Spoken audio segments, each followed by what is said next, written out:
on the difficult stuff. Sometimes I want to shake people and say, if only you understood. So join me on Jubes & Co weeknights at 6 p.m, only on GB News, Britain's news channel. At GB News, we love to hear from you, our loyal community. So drop us a line at gbnews.com/yoursay. There you can talk to each other and also to the presenters live on air. gbnews.com/yoursay, because GB News is your channel, Britain's news channel. Westminster's full of talk, but out here, it's the real world. Am I allowed to talk now? No, that's it. This is where it matters, real people and real lives. That's what politics is all about. In fact, has Trump made a good start? No. Straight answers, no spin, and just a couple of pints. How many fingers have I ever got up? About 10. So join me for Lee Anderson's Real World every Friday at 7 p.m, only on GB News. The People's Channel, Britain's news channel. Breaking news, live updates, stories that matter. From the heart of the GB newsroom to every corner of Britain, with our team of dedicated journalists across the UK. GB News bulletins are there to deliver the latest news that matters to you. Bulletins on GB News, the People's Channel, Britain's news channel.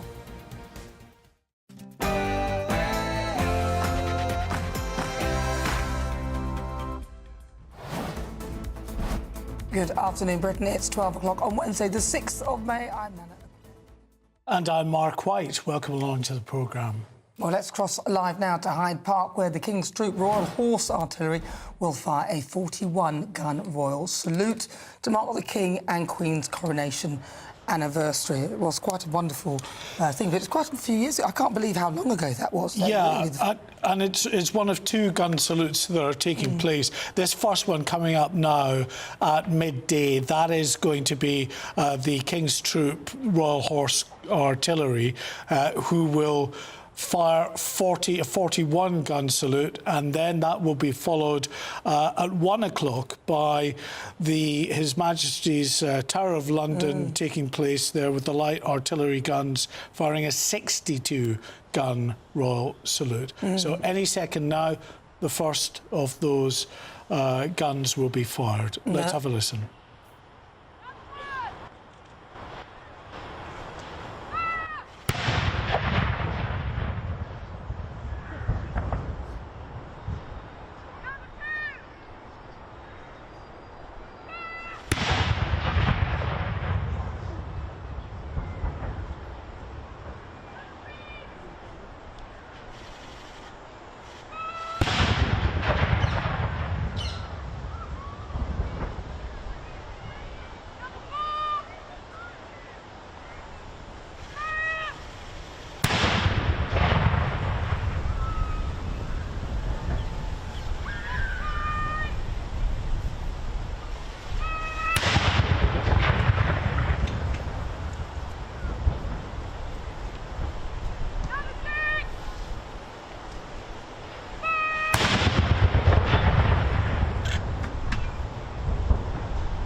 And of course, those will continue. There are quite a few of them going on. 41-gun salute, so 41 in total.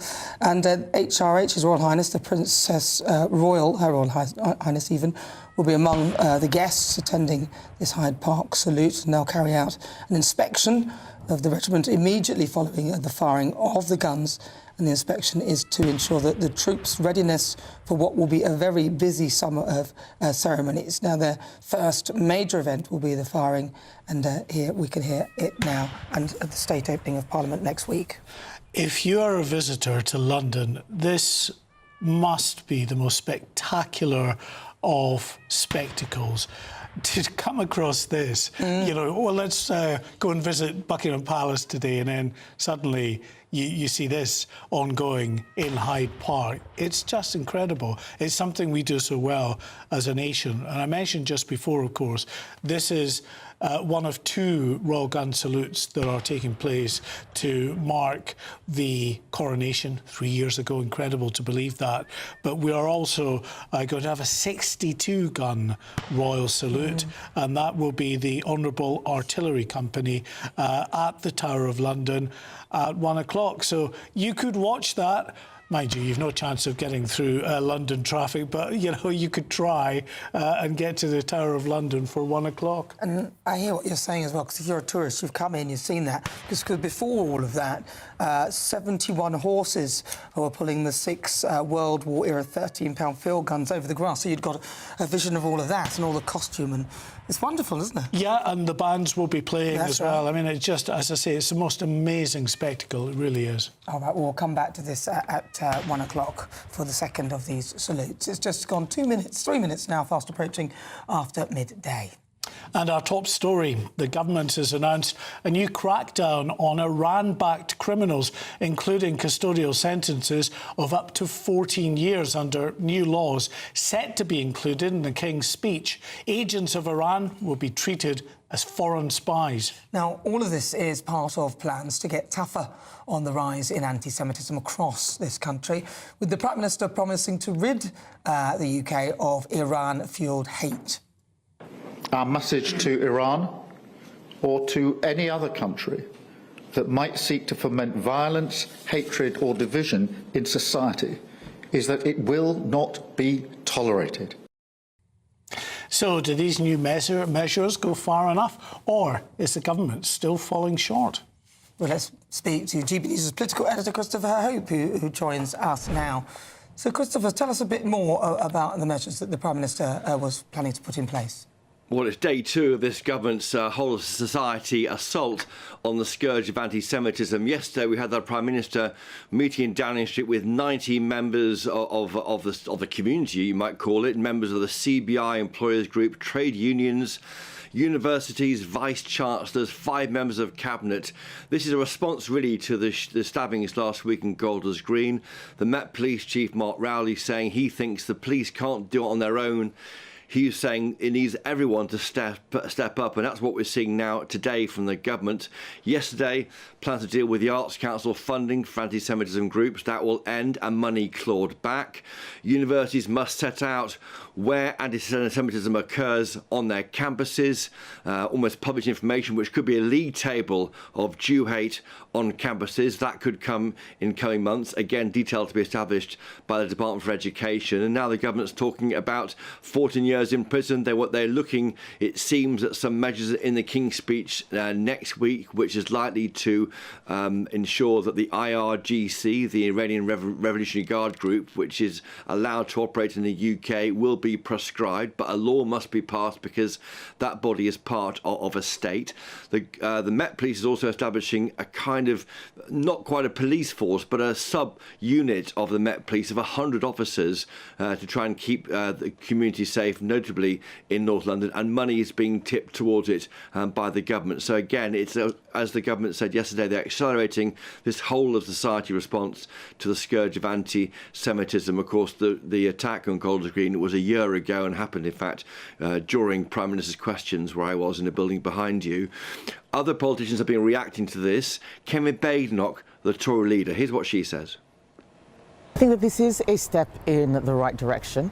Of course, a lot more needs to be done, but it is right that the government starts taking this issue seriously. I have said that what is happening to British Jews is a national emergency. The attacks that we saw in Golders Green were horrific. We saw 2 murders in Heaton Park in Manchester just a few months ago. When I was out in Golders Green, even before these attacks, I was hearing Jewish people telling me how scared they are, that their businesses are under attack. They need security guards under their, outside primary schools. So we need to take this issue very seriously. It is a big issue and it's on the rise. 67 anti-Semitism hate crimes back in February, 140 in April. It is doubling. It's got to be stopped. The government is getting to grips with it. Here's what Nigel Farage, the former UK leader, has said to us moments ago. I mean, it's taken a very, very long time for anything to happen. But I want to repeat the point I've been making now for some years. We have the Muslim Brotherhood deeply embedded inside this country, raising money, propagating a very, very nasty anti-Zionist message. We've got the IRGC active now on our streets with good intelligence reports that their operatives are now crossing the English Channel in small boats at the behest of the Iranian regime. And both of those organisations should be prescribed as they are in many Muslim countries across the Middle East. So I think there's a lot more to do. Chris, I mean, in terms of the government acting here to do more, are they really doing as much as, for instance, the Metropolitan Police Commissioner wants? He said he wants 300 officers to form this squad that can adequately protect these Jewish areas and, you know, sensitive sites. He's going to get 100. Yes, and the money equally is barely there, what Mark Rowley says, but it's a start. It's not a separate police force, Mark, but a unit within the Met Police, and it's worth stressing that. Elsewhere, Stephen Parkinson, he's the Director of Public Prosecutions, he's been saying that he wants to fast-track charging decisions before they have enough supporting evidence you might normally gather, providing the evidential threshold is met. There's a line in the sand wing from the DPP to stop the uptick, as I say, in what they call this anti-Semitism behaviour. As I'm saying there, those hate crimes doubling since February. The government's trying to get a grip of this. The line in the sand was drawn in Golders Green with their stabbings last week. And let's see how it plays out. It's a start, but by no means have we got a complete answer yet from this government. All right, Christopher Hope, thank you very much. Well, joining us now is the Chief Executive of Anti-Semitism Policy Trust. Oh, Danny Stone. Sorry, Danny, apologies. We didn't have your name in the autocue. I do apologise. Danny, good afternoon, good to see you. In terms of what we have been hearing from the Metropolitan Police today, these latest statistics on incidents of anti-Semitism gone up from 98 in March to 140 now in April. This is a big, significant problem that continues to rise. Is the government, do you think, doing enough in what is being announced today?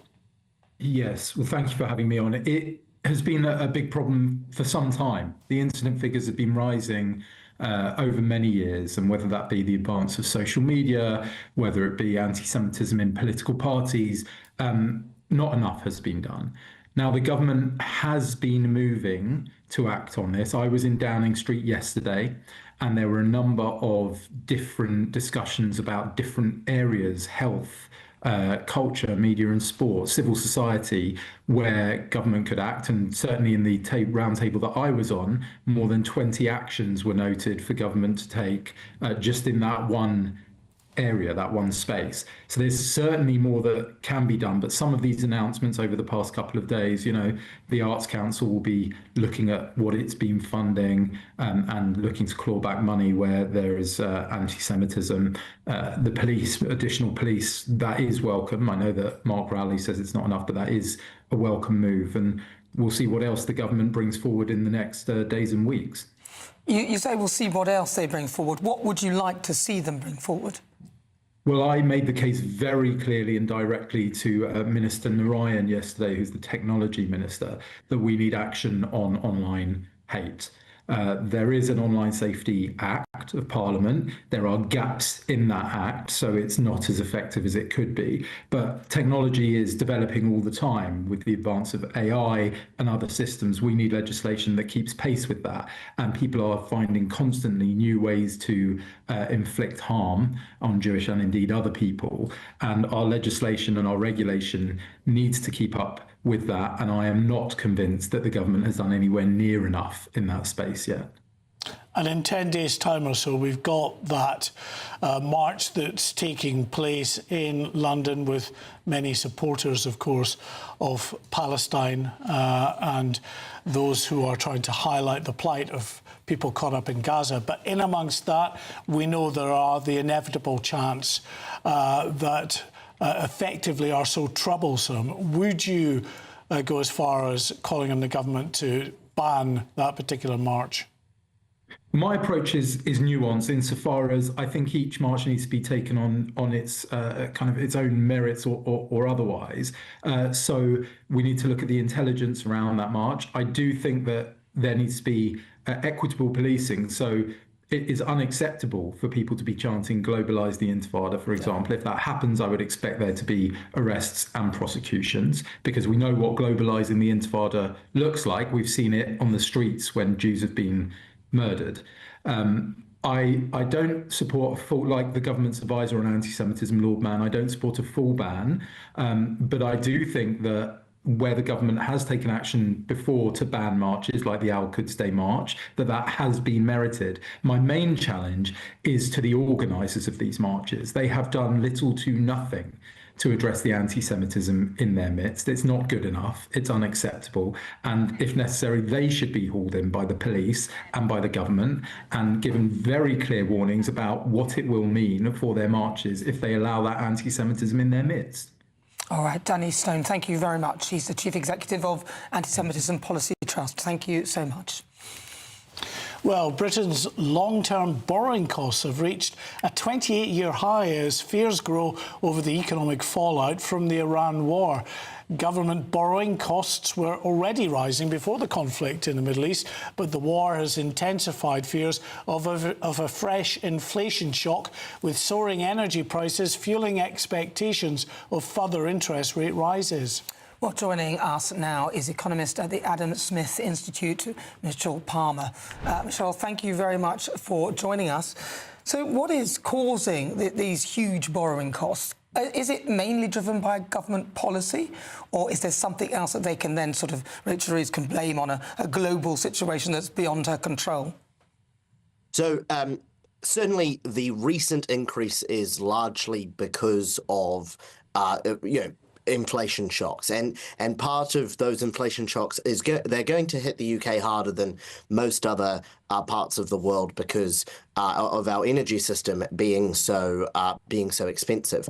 But the longer term dynamic, which is that the UK has higher energy costs, higher borrowing costs than any other G7 country, is driven by effectively supply and demand. These long-term bonds used to be bought by defined benefit pension schemes. They used to be bought by a variety of long-term investors. Those long-term investors now are no longer confident in the UK, but also no longer need those products. So in particular, the DB pension funds are now mostly paying off their pensioners rather than accumulating and investing those funds. And then on the supply side, well, of course, there is just a lot of borrowing that needs to be done. The government is constantly pumping gilts into the market because it effectively is running a very large cash deficit. And crucially, that doesn't look like it's going to abate anytime soon. Of course, Rachel Reeves has committed to reaching a surplus by the end of the Parliament, but so has every previous Chancellor, and none of them have so far managed since, I think, 2001. So I'm not sure that's likely to happen. And crucially, even if she reaches the surplus by the end of this Parliament, the pressures in the welfare state and the health budget are such that we're likely to just need to keep borrowing unless something fundamental changes. So, Mitchell, it seems from what you're saying that actually what we're witnessing has got very little to do with the war in Iran and much more to do with government policy. I would say the longer term, this recent peak is the war in Iran, but the longer term dynamic, which is that the UK has very high borrowing costs for a developed country, is entirely downstream of government policy. But not just this government. Let's be clear. It is downstream of successive governments choosing to put everything on the credit card, not save for a rainy day. And this government is just the next one in succession that's doing that. Well, we should have known, because Rachel Reeves had the parliamentary credit card suspended for £4,000 worth of unauthorised sort of spending. So that should have been a big trigger. OK, so do you think then, because it sounds to me like a lot of it is driven by our energy costs, and it doesn't sound like our government are going to do anything about that. What would you, if you were talking to the government with regard to what to do next, what would you tell them? So in terms of energy costs, there's a couple things they could do. The first thing is, of course, open up those two fields in the North Sea and other fields. So in particular, that's by reducing the energy profits levy and by encouraging people to drill in the UK. Now, that probably won't affect the price that you and I pay at the pump for petrol. That's a global market. But it will affect the gas price, which is much higher when you import the gas, which is what we do. and what we wouldn't have to do if we drilled our own. But secondly, I think you've also got to look at the structure of the energy market, and in particular, the structure of the electricity market, which is simply badly designed and results in us, even though we use less gas than we used to, every time we use gas, we use it less efficiently. And so the result is that the structure of our electricity market is artificially pushing up prices relative to those, say, that they pay in France or those that they pay in Texas, for instance. And Mitchell, getting those fields up and running, of course, would increase the tax take as well. That gives the government options to cut the cost of living and fuel prices and alike. And in addition to that, there are many, many thousands of people who are employed, and they're contributing to the exchequer as well. Absolutely. I mean, one of the real problems with the UK is that now we are a massive energy importer. Whenever these energy shocks hit, we are sort of, we're hit for six, and the country has no idea what to do. In the sort of early 2000s and the 90s, the peak of the North Sea production, energy shocks had very little effect on the UK economy, because just as those of us who drive or those of us who use energy were getting poorer, another large part of the country was getting richer, and the government was able to insulate some of those shocks. All right. Well, Mitchell Palmer, thank you very much. He's an economist at the Adam Smith Institute, a real economist. Thank you, Mitchell. Thank you. Now, in response, the Treasury has declined to comment on the rise in yields. The Governor of the Bank of England, Andrew Bailey, played down concerns about the gilt market, maintaining, if you look at what's moving in the market day to day, what's moving the market is all to do with the conflict. The exchange rate doesn't move much at all. It's trading actually around the upper end of the band it's been in since Brexit. Right. Well, time now for a brand new Great British giveaway. And your chance to have a spectacular summer with £76,543 and 21 pence. Let's not forget that. Here's all the details you need to know. We're counting down to a spectacular summer.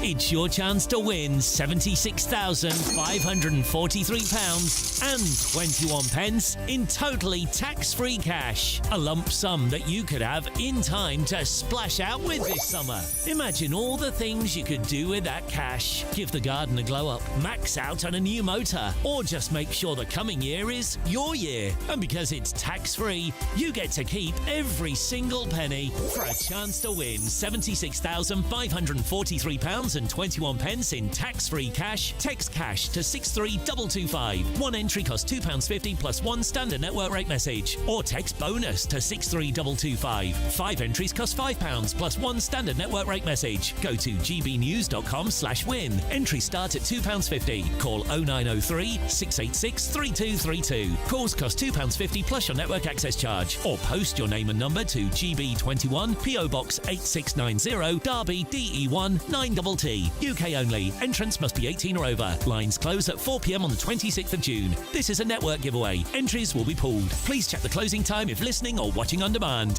Good luck.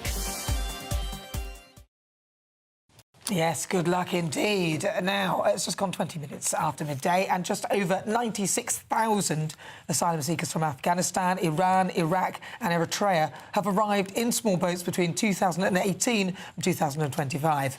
But a new study has found that only 495, that's just 0.5%, have been sent back to their countries in 7 years. Well, joining us now is the Deputy Online Editor at The Critic, Tom Jones. Wow, that's so shambolic, isn't it, really? I mean, what is the point? People now know that they can come to this country illegally or however, and there is a very, very, very, very, very slim chance they'll be sent back. It's every day you wake up and there's a fresh horror in Britain's immigration system, and this one is just absolutely shocking. The number of deportations of sending people back who should not be in this country has simply collapsed, particularly actually since Tony Blair, where obviously immigration went up massively, but also so did deportations. And as you say, what we are seeing is not just a lack of control over who comes into the country, but who is kept in this country as well. It's not just a problem at the border, it's a problem about maintaining the people who are here as well. And of course, the concern has always been that these countries are war-torn countries with dysfunctional governments. Sending them back to these countries would put these people's lives at risk. And that's what they can argue in an immigration court. But yet, Tom, we see countries like Germany striking up deals to return people to Afghanistan. Yes, absolutely. I do think we are going to have to move to a much more aggressive stance, more like Germany's here, because it's not just war-torn countries, actually. I think Bangladesh, deportations to Bangladesh have seen an 86% drop. I think we probably are going to have to move to some kind of recognition with the Taliban, as distasteful as we find it.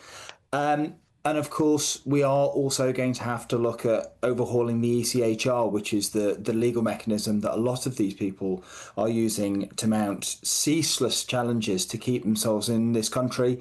Often, you know, you mentioned people going back to war-torn countries. There are also, of course, lots of examples of completely spurious grounds to keep people in this country. I think I'm thinking of the Nigerian migrant who was kept in this country because his son didn't like chicken nuggets, or couldn't get chicken nuggets back in Nigeria.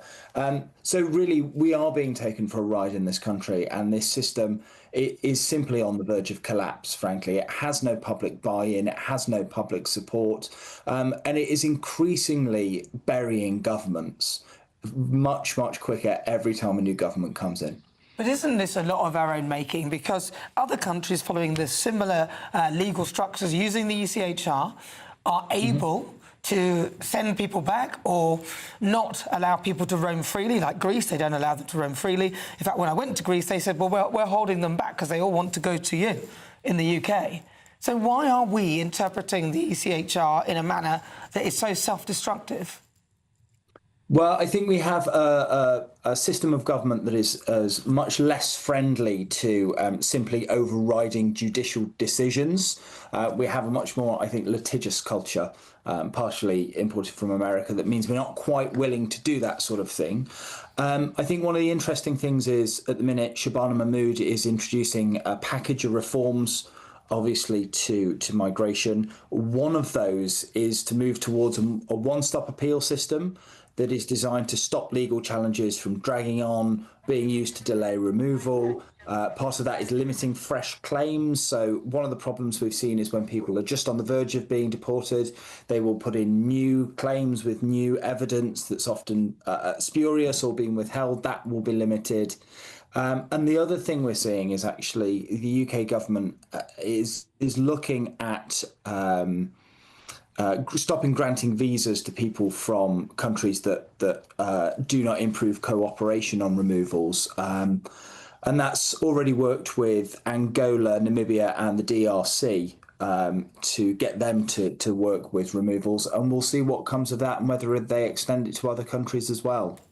Tom, I think finally, because we're just kind of running out of time now, I think there's no doubt that Shabana Mahmood wants to introduce these tougher policies to get a grip of this, but she's fighting against her own backbenchers.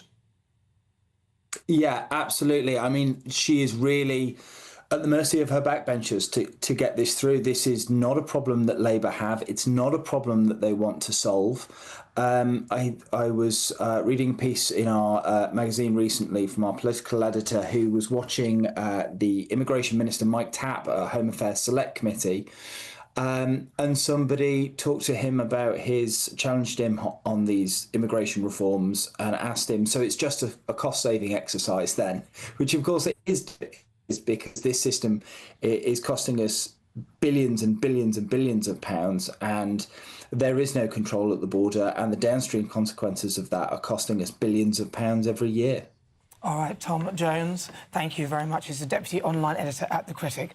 I can't help it. When I say Tom Jones, I want to burst out into, it's not unusual. Do you know what I mean? I just can't resist. But you know what I'm thinking here? Bye, bye, bye. Sorry. That was my dad. No, but anyway. But listen. No, I'm thinking about this whole crisis on the small boats. And obviously, with things like Hantavirus and stuff like that, what happens if, and heaven forbid, that this thing gets a bit out of control? Because it sounds like people are now getting infected with it who haven't been on the cruise ship. What do we do then? You bring up a very pertinent point, actually, because there is a public health crisis associated with the small boat crisis. And, OK, it may not be hantavirus, it most definitely isn't, as far as we know. But what it absolutely is are cases of tuberculosis, cases of scabies and other communicable diseases that people living rough in the jungle, in these makeshift encampments around Dunkirk and Calais, down as far as Boulogne, they are living weeks, sometimes months, before they come for the 4-star hotel, by the way, in the UK. And they are picking up all kinds of diseases in that time. So there is absolutely a health emergency associated with the migrant crisis. Well, the government really needs to step up. But if you just tuned in, welcome. This is Good Afternoon Britain, 28 minutes after midday. And did you know that more than 100,000 people live on Scotland's islands? I did. Did you? Yes, because all of my relatives on my grandmother's side are from Eriskay, South Uist, Barra, out in the Outer Hebrides. So you were the wrong person to ask. Well, on the eve of the election, there's one big issue that islanders want to talk about: ferries. Yes, between breakdowns and maintenance, sailings have suffered blow after blow and frustration is rising like the tide. Well, Scotland reporter Tony Maguire crossed the water to find out how much ferry woes are having an impact. Scotland has 790 offshore islands, with 103,000 islanders populating around 100 of them. For the people that live and work there, ferries are a lifeline. Businesses need to transport stock, attractions rely on tourists, and islanders board for the everyday necessities found only on the mainland. But island communities grow increasingly frustrated at frequent cancellations and unscheduled maintenance, pushing the Caledonian McBrain fleet to its limit. As election campaigning got underway, Calmac announced a third of its fleet was out of action. We're off to Arran just to see how much these maintenance woes impact islander lives. Alistair Dobson runs Arran Ice Cream. A fourth-generation dairy business recently awarded the Golden Scoop Award. If the ferry doesn't run, everything stops. All the other islands will say they've got a big tourism industry. Arran surpasses them all. You then pitching tourists against locals, against commerce, because everybody's trying to get the same ferry space. When 2 Arran ferries were delivered 7 years late and £350 million over budget, just for them to enter into a never-ending cycle of repairs, well, frustration swelled into fury. Election party solutions come in all shapes and sizes. The SNP pledges a £10 million resilience fund and will give local islanders board representation at Calmac. Lib Dems want to initiate a 30-year procurement plan, while the Tories would consider procuring vessels from elsewhere. Reform has pledged a 10-year renewal plan, while Labour seeks to merge Calmac and CMAL into a new publicly owned agency. And the Greens seek to extend public ownership to more ferries, ending the tendering system and directly awarding contracts. The ferry operator has apologised for the worsening situation, saying everyone at Calmac is acutely aware of the level of disruption. Even up to when we came, we didn't know if the ferry was going to go. A huge issue in organising the trip and whether you're actually going to get a ferry, and even worse, whether you're going to get back again. We're on holiday, and when they don't go, we wait a day. Yeah. Tony Maguire, GB News, the Isle of Arran. Well, we must read you the candidates running in the constituency of Cunningham North. They are Ian Gibson, Alliance for Democracy and Freedom; Kenneth Gibson, Scottish National Party; Mike Mann, Reform UK Scotland; Matthew McGowan, Scottish Labour Party; Christine Margaret Murdo, Scottish Liberal Democrats; and Ronnie Stalker, Scottish Conservative and Unionist Party. Right, well, this is Good Afternoon Britain on GB News. Lots more coming up on today's show. The Iran war hits holidays. Jet fuel shortages threaten millions of flights with cancellation and sky-high prices. And a Brexit bombshell, in the Madeleine McCann case, as German officials say suspect Christian Bruckner cannot be extradited to Britain under post-Brexit rules. All that and much more after your latest headlines.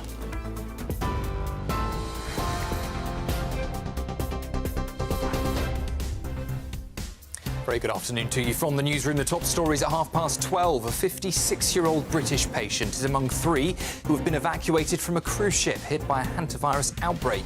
The other 2 evacuees are a 41-year-old Dutchman and a 65-year-old German. 3 people are known to have died on board. The White House believes it's close to a memorandum of understanding with Iran to help end the war, according to reports. It's understood the one-page document could include limits on Iranian nuclear enrichment, sanctions relief and reopening the Strait of Hormuz. The US says it's expecting Iran's response within 48 hours.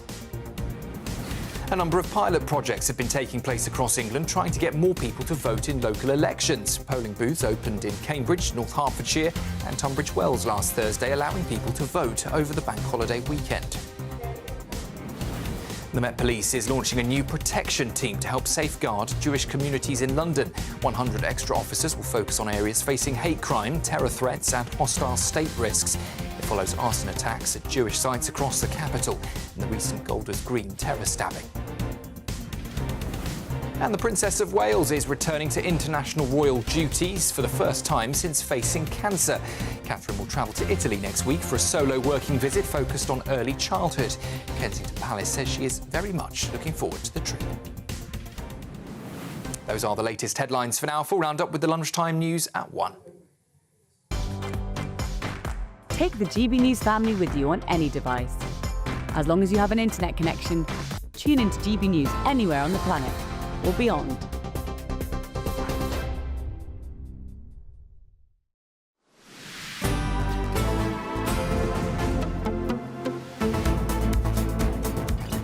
Welcome back to Good Afternoon Britain. It is just gone 34 minutes after midday. Well, breaking news now, and Swiss officials have confirmed that a hospital in Zurich is treating a patient with hantavirus. Now, the individual is believed to have been on board the MV Hondius, and this is the first confirmed case in Europe. Well, let's get the latest with GB News national reporter Will Godley.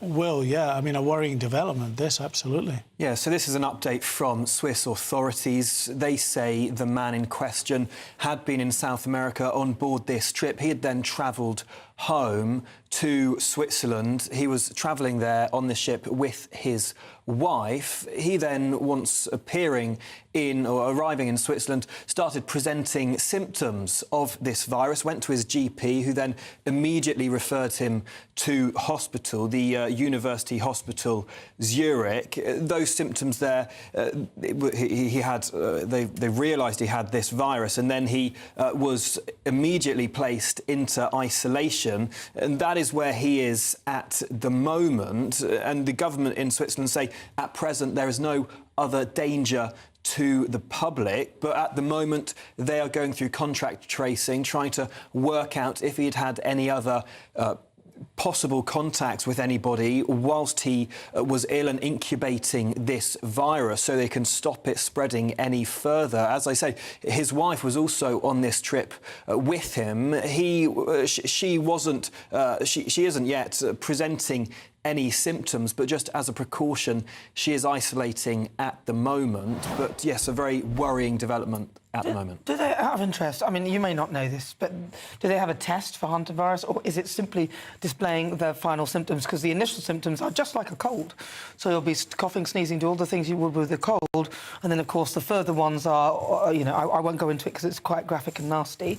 But do we know? Well, the World Health Organization firstly say, don't they, they're suspected cases before then doing the lab testing and then confirming those cases. We know that there are 3 confirmed cases and 5 suspected ones by the World Health Organization, and 3 people who have suspected hantavirus cases are being evacuated to the Netherlands at the moment. One of them, of course, a British crew member thought to be a doctor on board. Two of the people who are being evacuated currently showing acute symptoms. The others believed to be Dutch and German passengers, so they'll be treated in the Netherlands once they get there. They are, of course, being taken off board the ship, which is docked just outside just off the coast of Western Africa in Cape Verde. They'll be flying over to the Netherlands where they'll be receiving treatment. Well, I can tell you that there is actually a blood test. I just did a bit of research because I wasn't sure. There is a specific blood test to diagnose it. The other test is using antibodies to check whether you have the antibodies for the disease. So that's how they're testing. Quite frightening. But obviously, if the symptoms don't show, I mean, the tests might take a while as well for the antibodies to sort of kick in reaction to the symptoms. So those tests might, not be that foolproof as well. Interestingly, I think it was the president of the Canary Islands has said that there's a real risk posed by this cruise ship and that he was not consulted about the decision to allow it to dock there. Absolutely, yeah. He is opposing this decision by the Spanish government for the ship to dock in the Canary Islands. He has spoken today saying, I cannot allow the boat to enter. It was supposed to arrive there in the coming few days, and we're expecting a representative of the Canary Islands government to speak in Brussels this afternoon to provide an update there. Of course, they're very unhappy with that decision from the Spanish government. They do not want this ship to dock there. And of course, health experts are concerned that there could be a wider outbreak on the cards because, of course, this has an incubation period of a few weeks after, having the virus, incubating it before showing symptoms and passing it on. And one passenger, a Dutch woman with symptoms, she flew on to South Africa, where she then later died on the 26th of April. And so South African Health Ministry there say contact tracing is underway from her contacts. They've identified 62 people there, including the flight crew and healthcare workers. And now they're having to isolate as well while this incubation period passes to avoid any possible risk of this virus spreading. Of course, health officials very worried it could do. Oh, God, that's really frightening. All right. Well, you can imagine in the Canary Islands as well. If there was any kind of outbreak locally, it's contained within that island group, and the potential for it spreading is clearly very significant. But also, it's going to decimate the tourist industry, isn't it? Well, I mean, I think that people obviously have to stay on that ship just in case, just for the greater good. But hopefully they have the source of the outbreak and they're able to treat people. But it'd be terrifying being on that ship, absolutely terrifying. Well, Godley, thank you very much. He's a GB News' national reporter. Thank you so much.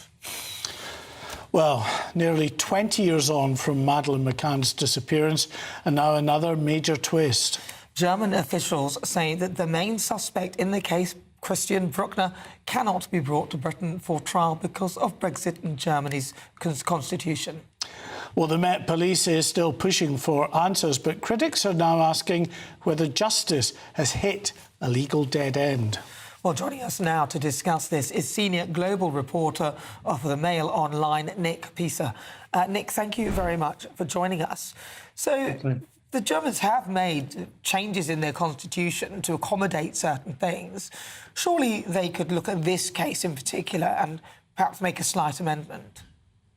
Well, you would like to think so, wouldn't you, really? Because you can imagine the PR, or the horrible PR they would get if they didn't hand this guy over, Christian Bruckner, who, as you said in your introduction, there is the prime suspect for the abduction and murder of Madeleine McCann. He was named 6 years ago by German authorities and also by the Scotland Yard as well as being the man who they think was behind Madeleine's abduction from Praia da Luz in 2007.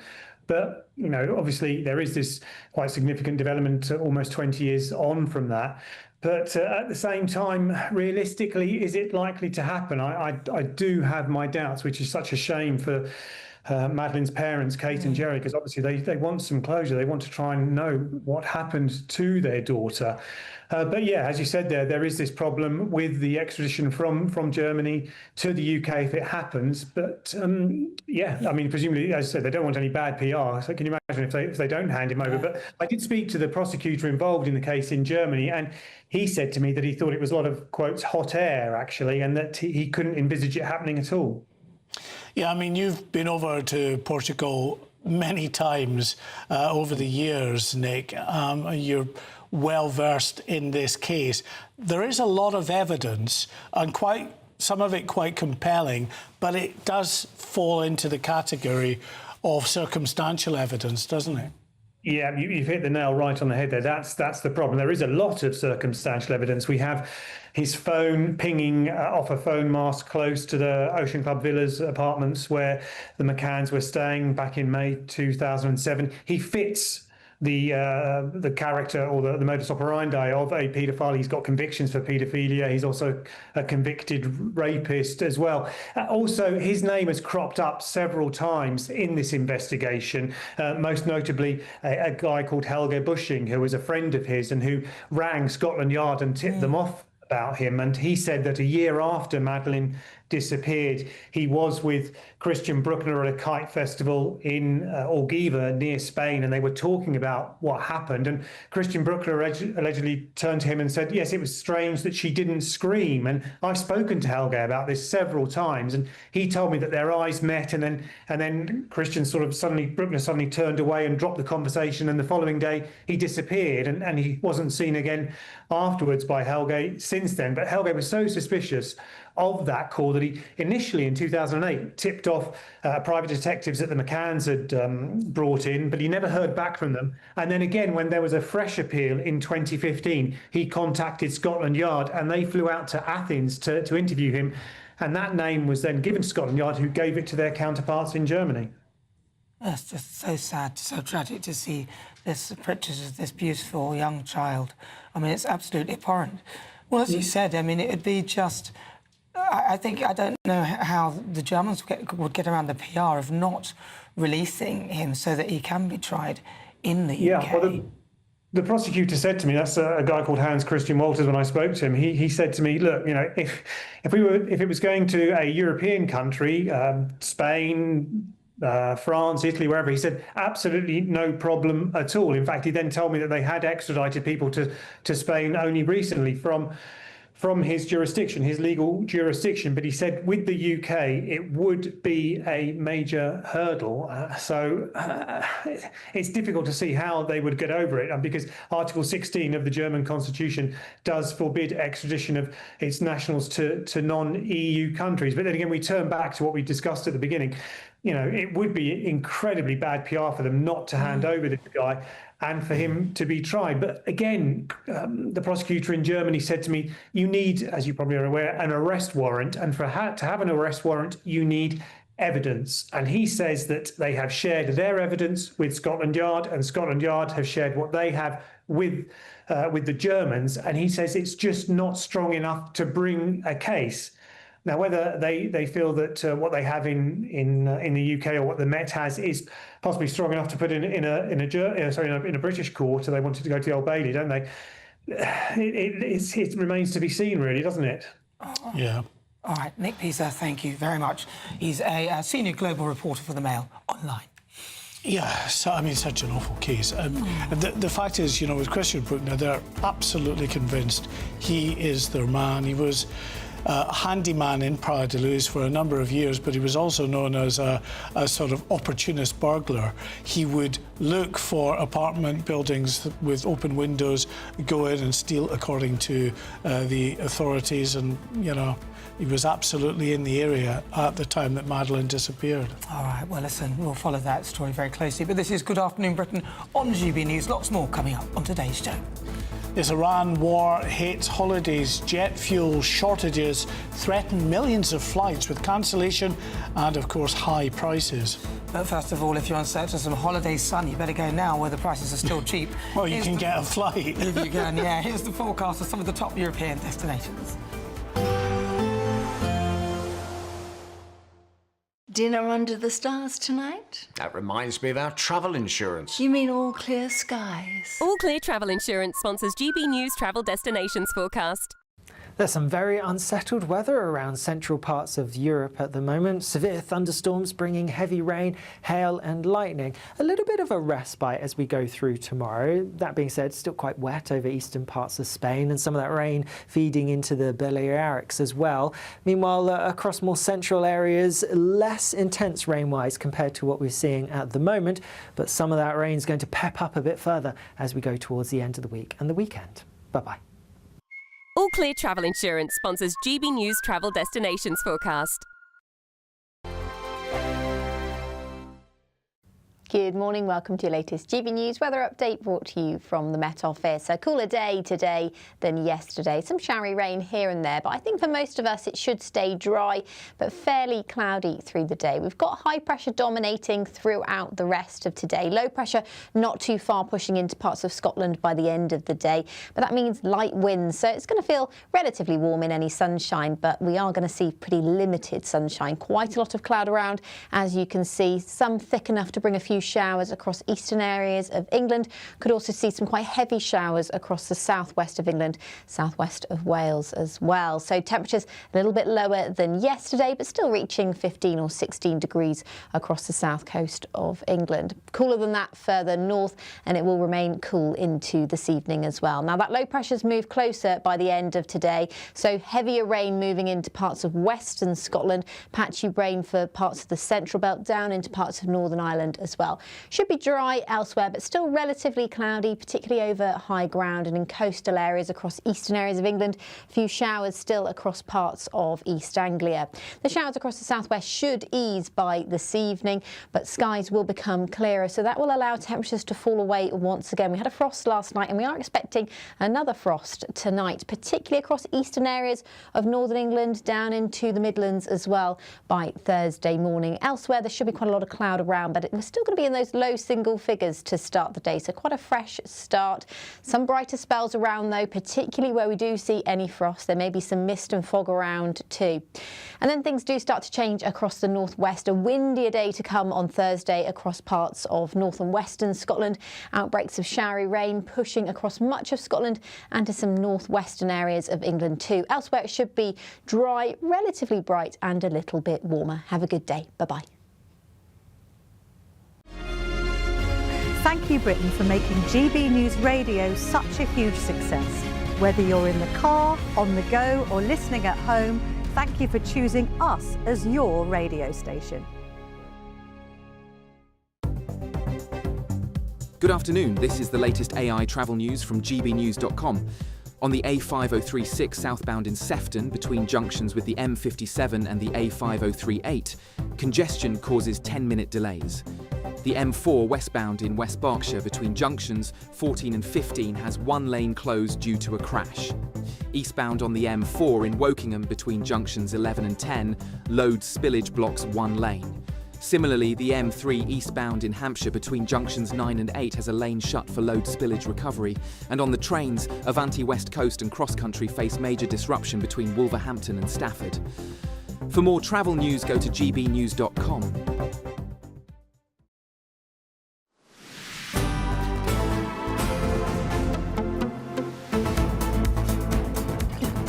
Right, breaking news this hour. Donald Trump has posted this on Truth Social.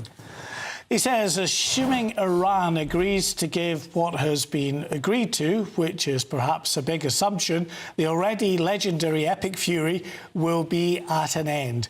And the highly effective blockade will allow the Hormuz Strait to be open to all, including Iran.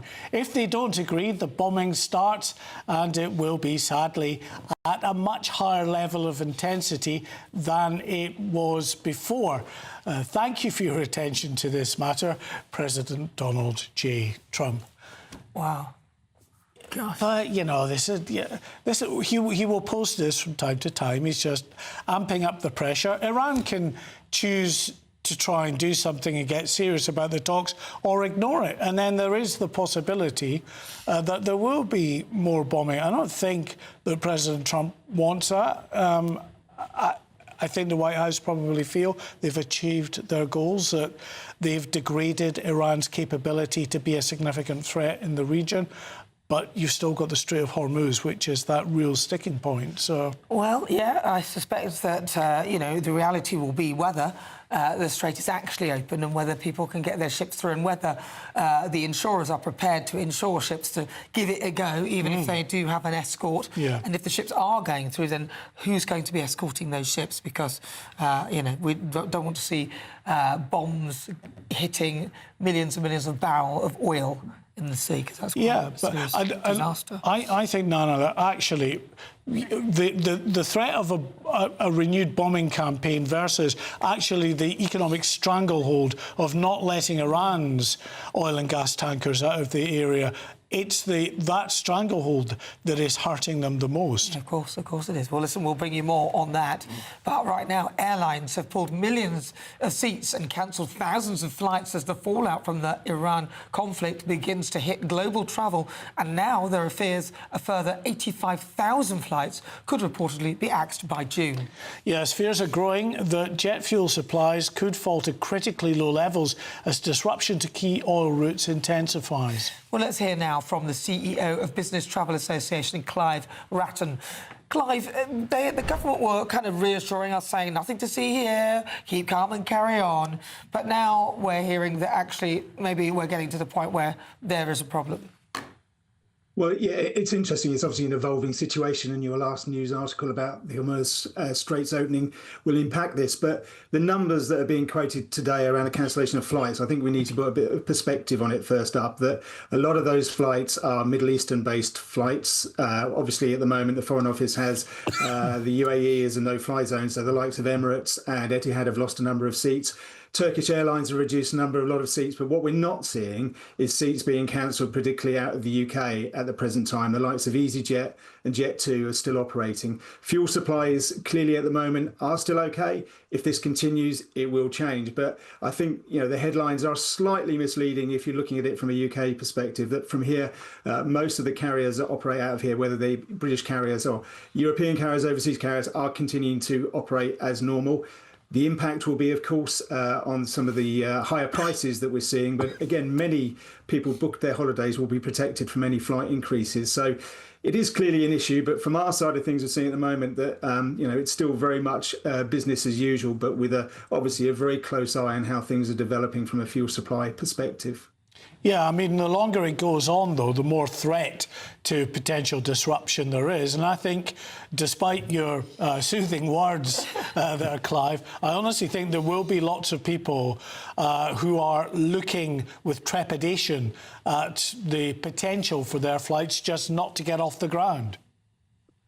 Of course, and I understand that, and I'm not for a minute belittling the situation. It is serious, but what you're seeing in consolidation terms that the airlines are able to do, and looking far out, for example, if you look at Gatwick to Palma, with some of our carriers there have 4 flights a day, they may lose one of those flights and consolidate those passengers down to 3. So there's a lot of actions that airlines will do to prevent full cancellation of people's holidays. There are many ways around that. I should also say, because we're very much in the business travel point, over 20% of business travel takes place over these summer months. That's over 1 million travellers that keeps the economy going. So it's really important from an island nation that we keep aviation going, and airlines will be looking at that and working with the government. And you've seen the slots alleviation scheme being introduced, which is good news, and allows airlines and passengers to have some real assurance around what's going to be happening further out than any last-minute cancellation. So it is wary, but I do say to people, you know, this is a very well-organised industry that will do its utmost to get you to where you want to go, and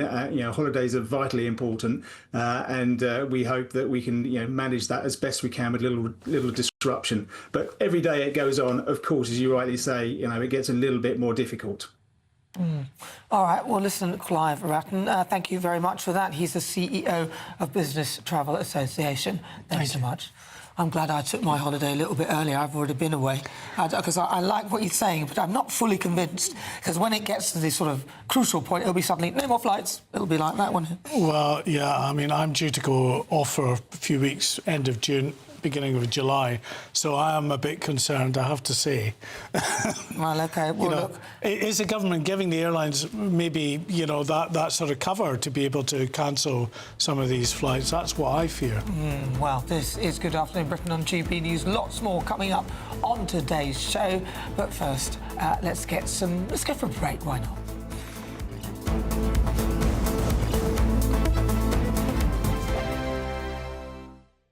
We're counting down to a spectacular summer. It's your chance to win £76,543 and 21 pence in totally tax-free cash. A lump sum that you could have in time to splash out with this summer. And because it's tax-free, you get to keep every single penny. For a chance to win, text cash to 63225. One entry costs £2.50 plus one standard network rate message. Or text bonus to 63225. 5 entries cost £5 plus one standard network rate message. Go to gbnews.com/win. Entries start at £2.50. Call 0903 686 3232. Calls cost £2.50 plus your network access charge. Or post your name and number to GB21 PO Box 8690 Derby DE1 9TT. UK only. Entrants must be 18 or over. Lines close at 4 p.m. on the 26th of June. This is a network giveaway. Entries will be pooled. Please check the closing time if listening or watching on demand. This is GB News, Britain's news channel. As we honour the heroic Australian and New Zealand combatants of bygone wars, the Royal British Legion Scotland welcomed the family of one standout serviceman to Edinburgh. Unmatched in bravery and gilded in valour, New Zealander Clive Franklin Collett was a vanguard of our skies. The test pilot turned flight commander earned the Military Cross and Bar after just 2 months of aerial combat for leading his formation with great skill and taking out 5 enemy aircraft in 1 week with great dash and determination. He notably performed the first parachute jump of any British or Commonwealth soldier from an aircraft in 1916. The Royal British Legion Scotland first celebrated Anzac Day in 1927.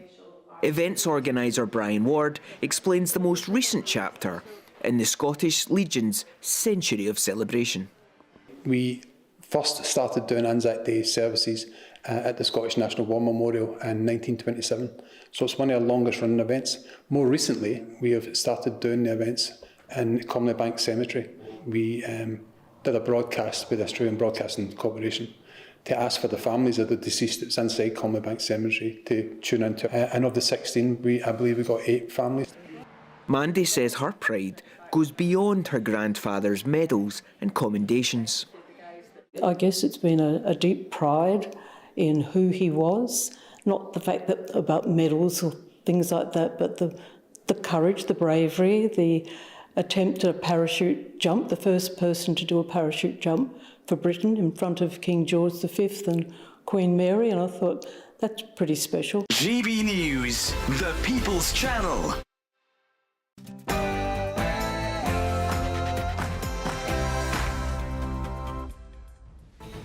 Good afternoon, Britain. It's 1 o'clock on Wednesday, the 6th of May. I'm Mark White. And I'm Nana Akua.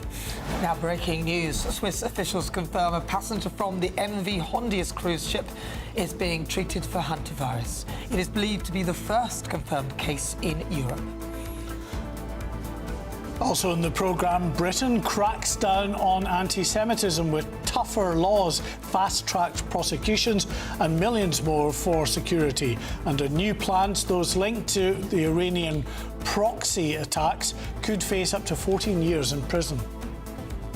Britain's asylum system in apparent complete breakdown. As new figures show that just 0.5% of small boat migrants from key countries have been deported.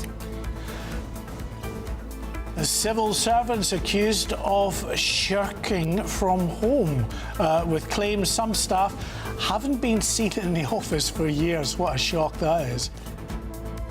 Yes, an investigation from The Telegraph reveals that HMRC employees are sometimes driving to their office, using the Wi-Fi, then driving home to act as though they've been there all along. Find out more with me very soon. Very sneaky. Our Ryanair boss, Michael O'Leary, wants early morning pints scrapped after a surge in disruptive passenger behaviour. We'll be discussing that. And Mum's Only one woman says she refuses to be friends with women who don't have children. We'll speak to her live.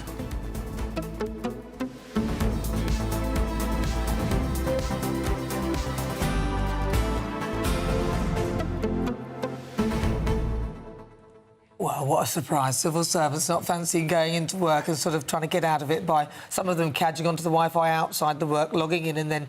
I mean, what is this? Why? And they are tax paid. Yeah. They're paid for by us. So this is how they're going about stuff. I mean, it's absolutely shocking, isn't it? Well, and for those of us that work in the likes of London, where so many civil servants are based, you know, when you go to work on a Monday, if you're driving to work on a Monday, you're driving back home on a Tuesday, the roads are empty. That's because the civil servants ain't in town. They're all working from home on Mondays and Fridays, getting a nice 4 days off. And the thing is, if they're not doing the job very well, so, you know, they're not doing that well, so those departments that they're working from home for are going extra slow, like HMRC and all those, then...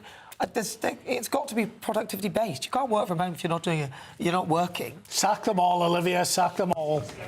I think that's what Nigel Farage would quite like to do if he gets into power one day. So much more to talk about there. Looking forward to it. All right. Well, listen, send us your thoughts, your comments at gbnews.com/your say. But first, let's get your latest news headlines with Sam Francis.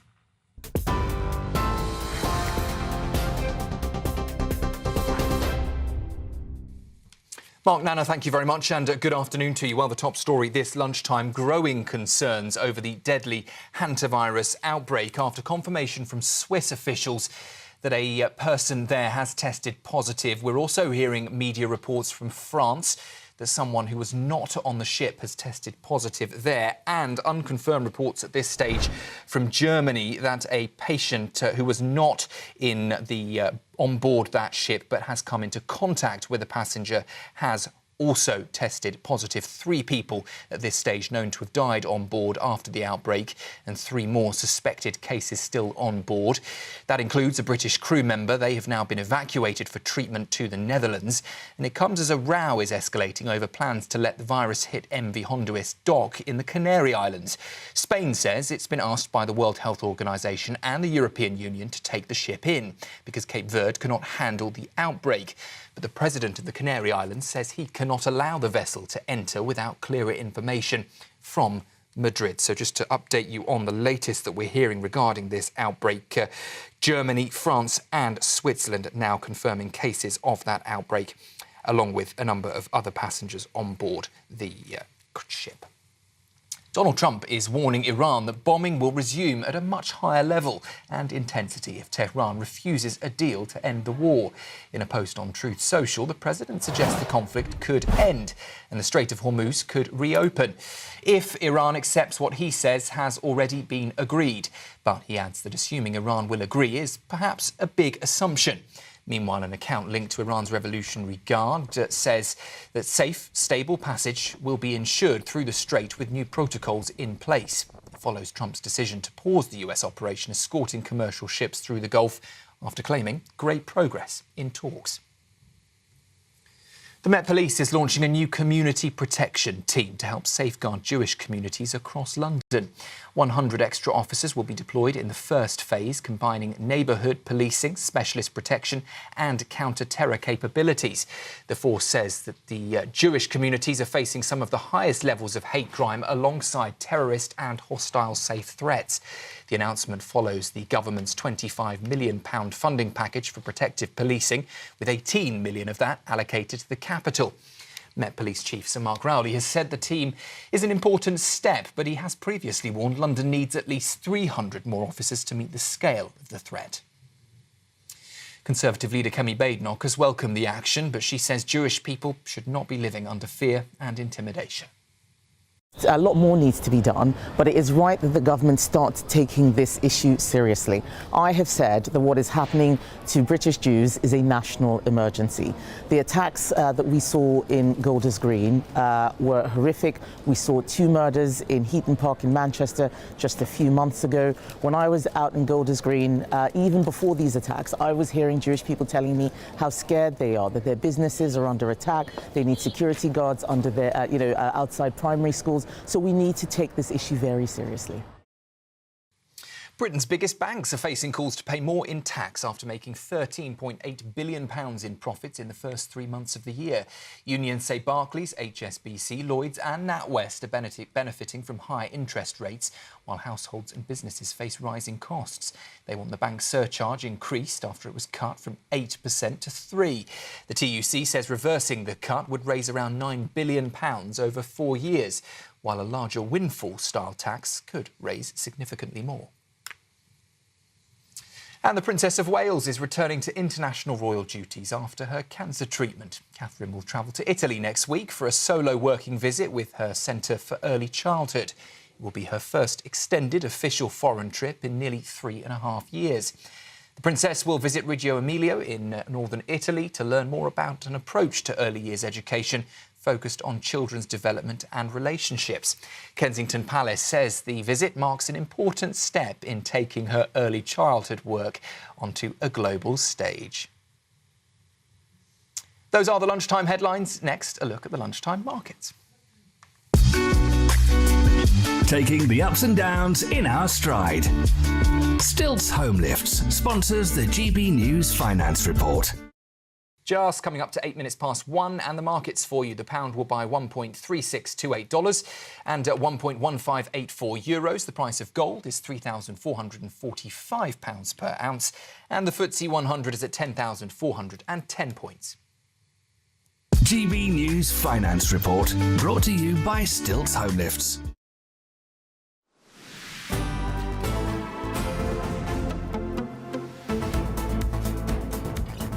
Good afternoon, Britain. Breaking news. Swiss officials have confirmed that a hospital in Zurich is treating a patient with Hantavirus. Well, the individual is believed to have been on board the MV Hondius. This is the first confirmed case in Europe. Right, well, let's get the latest with GB News' national reporter, Will Godley. Will, what more can you tell us? Well, in the last few minutes, the President of the Canary Islands has given a press conference because, of course, the ship has requested to dock in Tenerife on Saturday. Now, the President of the Canary Islands very unhappy with this request granted by the Spanish government. Now, the Spanish government say Cape Verde, where the ship is at the moment, can't deal with the medical need for the passengers, and they say Spain has a moral and legal obligation to assist these people, several of them Spanish, according to the government. But the Canary Islands president says they don't have any information about the status of the passengers who could be coming to Tenerife on Saturday, and they say if the passengers are safe and healthy, they should be able to disembark and be evacuated from Cape Verde. They say in the Canary Islands they don't have any protocol for dealing with this kind of situation, but this scrap between the Canary Islands government and the Spanish government seems to be ongoing at the moment. It comes as we've had some information from a passenger on board the ship at the moment who said that their journey, as we know, started in the south of Argentina just at the start of April. They say their plan was to cross the Atlantic, stopping at a number of very remote islands on their route over to Cape Verde to see the nature and the wildlife. But they say after they arrived at the first island, a passenger's health deteriorated and then he died. And they say then they stopped on Ascension Island, so another person could be evacuated. Now, there are 150 or so passengers on board this ship. Now, this passenger who's spoken on Instagram has said that the possibility of becoming infected by the virus he feels is very small. He says it's not a known virus, and if there was going to be a pandemic, it would have already happened a long time ago. But as you say, we are hearing cases in other countries now as well. In Switzerland, the Swiss government has said a man is being treated for this virus there because he was travelling on board this cruise ship. He travelled home from South America at the end of April, and after presenting symptoms to his GP, he was rushed to hospital in Switzerland, where they quickly put him into isolation, and that's where he is at the moment. His wife was also with him. She's not experiencing symptoms at the moment, but she is isolating as a precaution. I think the concern about, obviously, this virus is the very significant amount of time that there is this incubation period where the symptoms actually then are display. So you might not know you've got it, and that then obviously I would imagine sort of raises the possibility that you can infect other people. You don't know you've got it, you're mixing with other people. Absolutely, and the German newspaper Die Bild is reporting just in the last few minutes that a German national who was also on board this cruise ship has been brought to the Dusseldorf hospital because they are having testing there. The woman there has presented no symptoms. It seems this is a precaution because she was on board this ship at the moment, but a German woman in hospital in Dusseldorf, and one of the professors at the hospital, Torsten Feltz, who's the head of tropical medicine there, says this admission is purely precautionary for a medical evaluation. So at the moment it seems like no symptoms there, but this is just a precaution at this stage.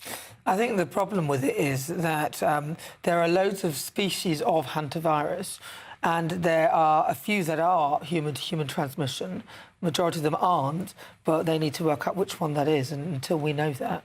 Well, absolutely, yeah. Hantavirus all over the world. There's a European strand, an American strand, and a South American, an Andes strand. And it's only the Andes strand which has that human-to-human transmission, but is still very, very rare. And it seems most of the cases at the moment are these Andes strands. Wow. The hospitals, of course, in Europe will be more used to treating the European strand, of which there are very few cases a year. Swiss authorities say they're often between 0 and 10 cases in any given year, and it's often transmitted from rodents, whether that's through their urine or through being bitten by an infected rodent, and that's how people in Europe often get this virus. But in this case, it seems that it's a South American variant, which often, in very, very rare cases, can be transmitted through humans. Well, it says that it's a 50% fatality rate on this, and that's in the science advice that I'm reading, so that is quite something. Will Godley, thank you very much.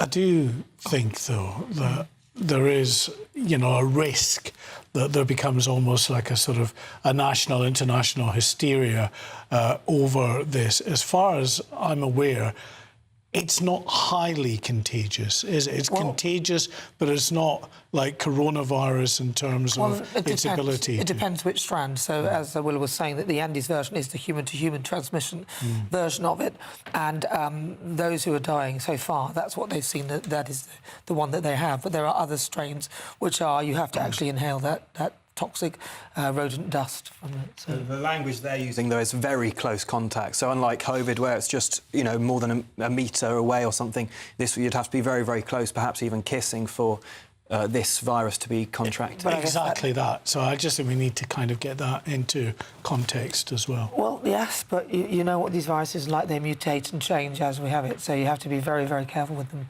All right, thank you very much, Will Godley. Thank you, Will. Now, the government has announced a new crackdown on Iran-backed criminals, including custodial sentences of up to 14 years. And a new law set to be included in the King's speech. Agents of Iran will be treated as foreign spies. And all of this is part of plans to get tougher on the rise in anti-Semitism across Britain, with the Prime Minister promising to rid the country of Iran-fuelled hate. Our message to Iran, or to any other country that might seek to foment violence, hatred or division in society, is that it will not be tolerated. So do these new measures go far enough, or is it the government, is it still falling short? Well, joining us now is the Director of Investigations and Enforcement at the Campaign Against Anti-Semitism, Stephen Silverman. Look, I think a lot of people get tired of hearing just rhetoric and people saying, oh, you know, we're going to do this, we're going to do that, but nothing really happens. Do you believe the Prime Minister this time that he's actually going to do something? At least in his statement, he acknowledged where this plague of anti-Semitism is coming from. He finally said the words Islamist extremism. He acknowledged the fact that there's a problem on parts of the left rather than just attributing it to the far right. But when you look at the measures announced, most of it consists of a program of telling the authorities to do the jobs they should have been doing for the last 2.5 years anyway, and weren't, and had the powers to do. And, you know, as ever, the devil is in the detail here. One thing that's very interesting is the announcement that hate crime would be speeded up through the courts. Today, I believe, the DPP, the Director of Prosecution, Public Prosecution, said that where the threshold for prosecution is satisfied, then a prosecution decision should not be delayed. Well, that's great, provided there are prosecutions. We know, because of the Freedom of Information requests that were submitted, that the prosecution rate of anti-Semitic hate crime is the lowest for any minority, 1 in 26. So what's more important is how are we going to address things like that? He's talked about the Arts Council, the Charity Commission, and other institutions, again, doing, you know, he expects them to do the jobs they're meant to do. What are the timescales? What are the consequences that they will suffer if they fail to do that? It's hard to escape the feeling that we're being served up more smoke and mirrors. Yeah, and Stephen, I mean, I think in terms of anti-Semitic incidents, they are without doubt grossly underreported. Many people in the Jewish community, they're just, you know, they don't even bother contacting law enforcement now. Well, you can look at this two ways, both of which are equally valid. Firstly, there's a massive loss of confidence within the wider Jewish community that if they report anything, anything will happen. So it's not being reported. And amongst the Haredi community, the ultra-Orthodox community, who are the target of most of the violence in the streets because they are so easily identifiable, there is a natural suspicion anyway. So you're absolutely right. We know the figures we have is that Jews are 10 times more likely than any other faith group to be the victims of hate crime. The reality is it's probably worse than that.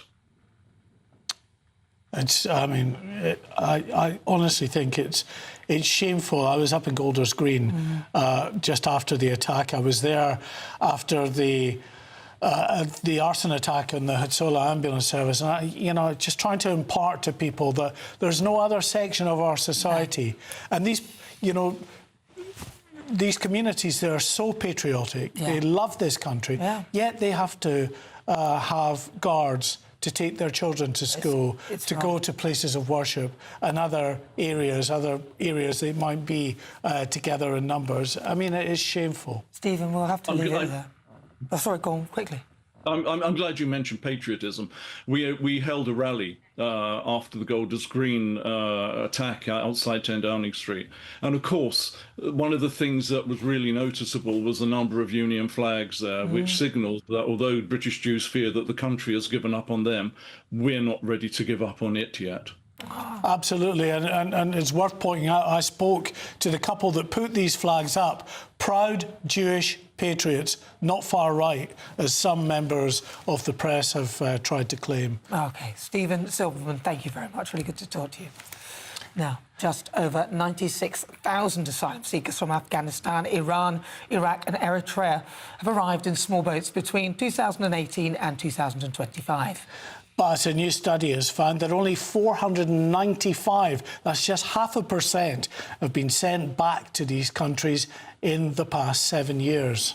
Well, joining us now is journalist David Shipley. David, why is this that so few have been turned back? I can't imagine that such a small percentage of them were bad, or there must have been... We know that people fail asylum claims and yet they're still here. Yeah, although I think it's worth noting that the first-time approval rate is typically around 50% or over, and then a lot of them get approved on appeal. So actually, but yeah, you're right. Even if you get refused asylum, you lose your appeal. If you've come from one of these countries, you never get booted out of the UK. That's the reality. I think it's something like just 16 Afghans have been sent back to Afghanistan in that time period. Just 55 Syrians. These are just functionally, if you're from Syria or Afghanistan, or if you lie and say you're from one of those countries and you get here, we don't make you leave. You'd have to be really unlucky to be sent back. Yeah, that's it. You get leave to remain because, you know, even if the government doesn't want you to stay here, they know that the immigration lawyers, the human rights lawyers will be able to go before a sympathetic immigration judge and argue that going back to Afghanistan is going to put your life in danger. Yeah, it's funny, isn't it, David, how the Germans, of all people, seem to be able to hatch up a deal with the Afghan government to send these migrants back. Yeah, I think it's a really important point. So some time ago, the Germans did a deal with Afghanistan. They started sending Afghans back. And as a result, far fewer Afghans are claiming asylum in Germany now. Of course, you know, people respond to incentives. And what they know is if they get to the UK and they say they're from Afghanistan, we'll never make them leave. And they will get to be here forever, living a much more comfortable life. And of course, that system is going to be taken advantage of and abused. You know, we've heard today about arrests happening following that investigation into people pretending to be gay to make asylum claims. You know, people will try anything to get a ticket to stay in the UK forever and live off us. But we have to stop this. So why can't we do what Germany are doing? What's stopping us? We have followed the similar laws. We've got the, you know, they've got the ECHR. So have we. What is stopping us? Why are we being the exception in this? Well, that's a really good question again. So I think you're absolutely right. So Germany was able to make these changes while being within the ECHR. I think it's interesting. I think when we were having the debate about Brexit, before that, governments in Britain used to blame the EU and blame the ECHR. Now they just blame the ECHR. Fundamentally, I think we've just had years and years of governments who don't have the appetite to solve this problem. If they wanted to, they would.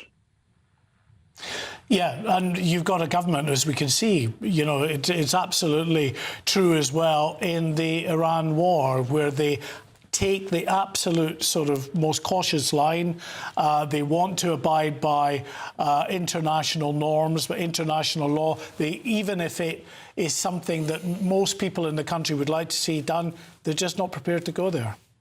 Exactly. And actually, it would just take primary legislation. We could change the law such that asylum decisions were no longer dealt with by the tribunals.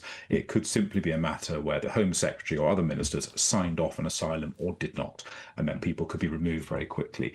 These rules are a cage of our own making, and we could break the bars whenever we wanted if we had a government and a parliament that were willing to do so. I wish they would, for goodness sake. Yeah. It's ridiculous. David, thank you very much indeed. Always great to get your thoughts.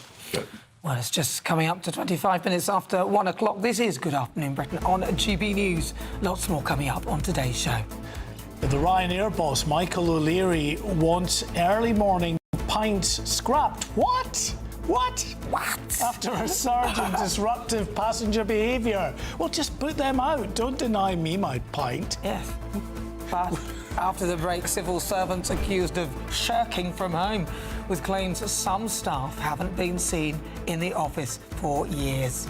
Too busy at the airport getting their pints. Exactly. We'll have more for you just after the break.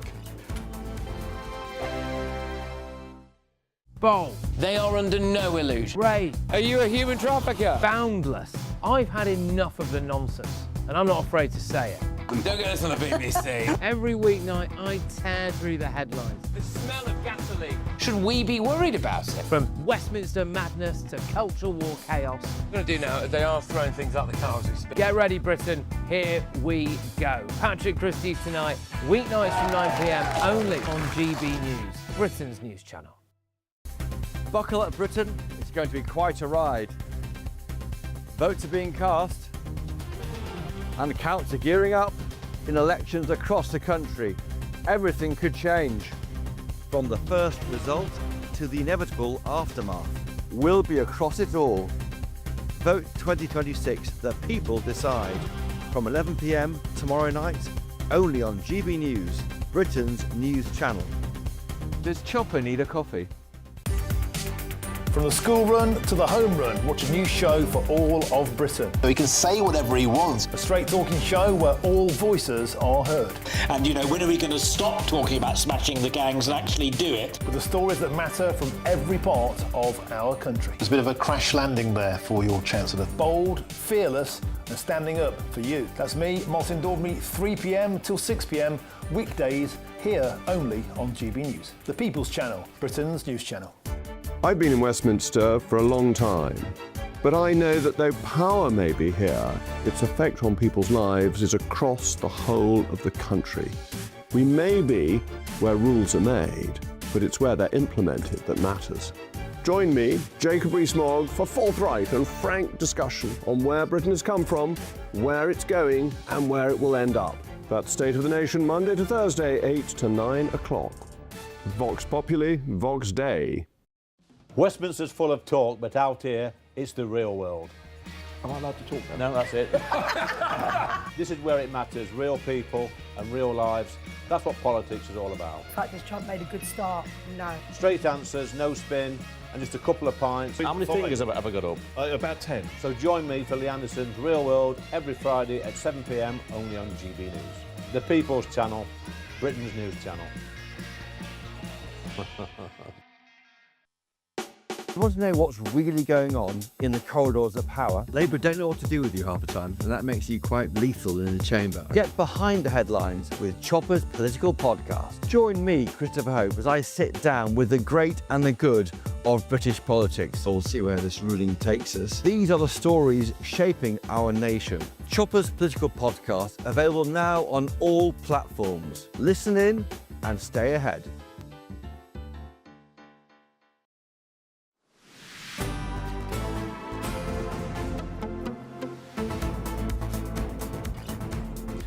Now, welcome back. I've got an absolute shocker for you. Yes, civil servants, who'd have thought? They've allegedly been found faking office attendance for years.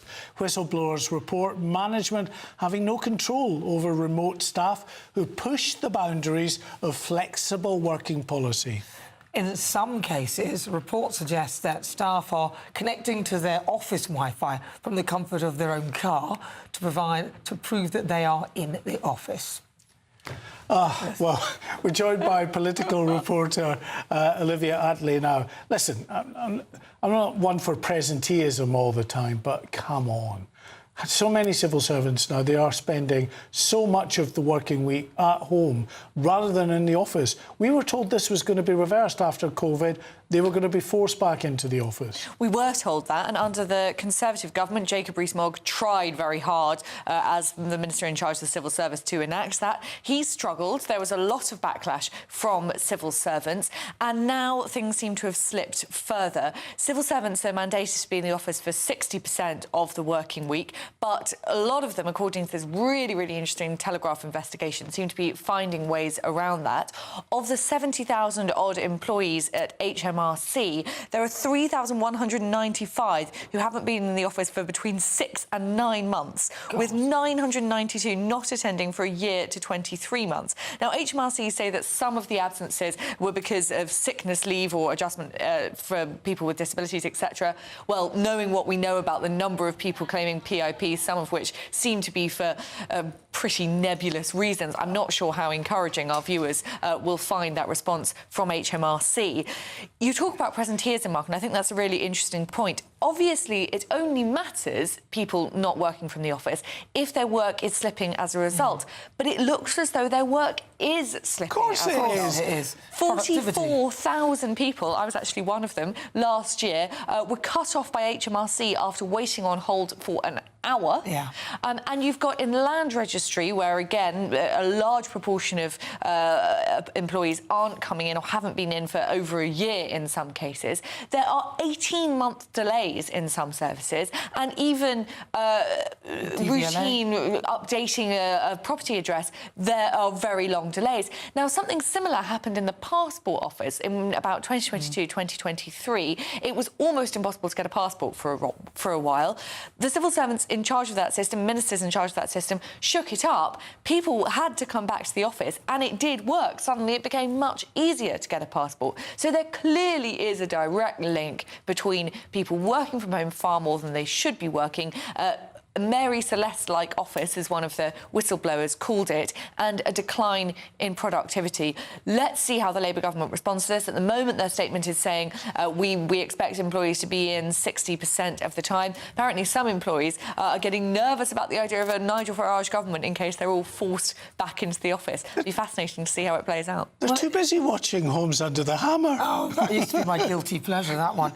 But can the government actually do anything about it? Because it seems almost as though there are, there's some sort of rules and regulations where they can say that I need to stay at home because of this or that. Can the government actually get them to go back to work? Well, it is pretty difficult for the government, and there is a case, I can't remember, another of these arm's length bodies, the Office for National Statistics, where the government tried to get the ONS employees to come in for at least 3 days a week. There has been now a legal case going on for 2 years where employees pushed back so hard, they've now won, and they don't have to go into the office for 3 days a week. Part of this is down to the government's own flexible working policies. It makes it quite easy for employees to push back against working directives, working from particular places directive. So let's see what the government does, if anything, about this. It does seem to be a growing problem, people leaving the office during the COVID pandemic and just not really coming back. Yeah. All right. Well, Olivia Utley, political correspondent. Thank you. Yeah, you demoted Oh, me. no, how dare you? I saw your eyes sort of go... Excuse just me. very quickly. Thank you very much. She's top political correspondent. Very, very good. But, the thing about this is that really is so annoying as well about the fact that so many are working from home.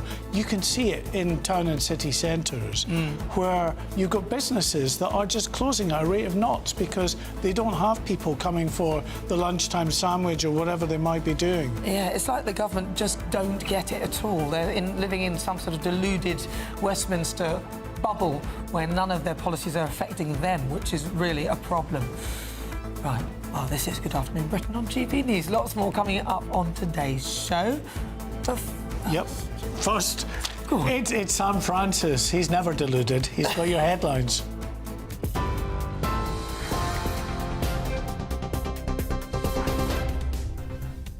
You can always count on Mark for a seamless transition.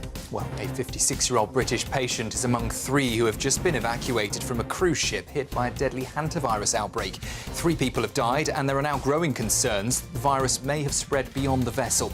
A man in Switzerland has reportedly tested positive. French media are reporting a possible case in someone who was not on board. And in Germany, we're hearing reports, unconfirmed at this stage, that an individual who came into contact with an infected person is being transported to hospital. Donald Trump is warning that bombing will resume at a much higher level if Tehran refuses a deal to end the war. The president says the Strait of Hormuz could reopen, but only if Iran accepts what he says has already been agreed. Iranian-linked accounts are now suggesting safe passage through the waterway could resume soon. Here, the Met Police is launching a new protection team to help safeguard Jewish communities in London. 100 extra officers will focus on areas facing hate crime. It follows arson attacks in recent weeks at Jewish sites across the capital and the Golders Green terror stabbing. And the government is drawing up plans to make the UK a leading host for major sporting events. Ministers want Britain event-ready for future bids, including the Women's World Cup and even the Olympics. The plans are aimed at strengthening the UK's global sporting profile. Those are the half-past headlines. A full roundup at 2. Next, a quick break. Take the GB News family with you on any device. As long as you have an internet connection, tune into GB News anywhere on the planet or beyond.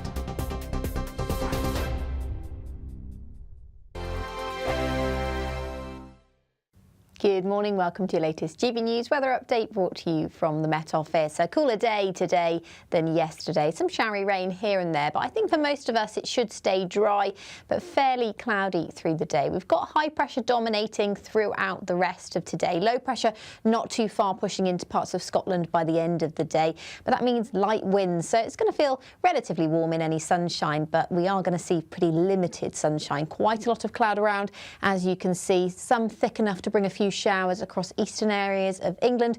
Could also see some quite heavy showers across the southwest of England, southwest of Wales as well. So temperatures a little bit lower than yesterday, but still reaching 15 or 16 degrees across the south coast of England. Cooler than that further north, and it will remain cool into this evening as well. Now that low pressure's moved closer by the end of today, so heavier rain moving into parts of western Scotland, patchy rain for parts of the central belt down into parts of Northern Ireland as well.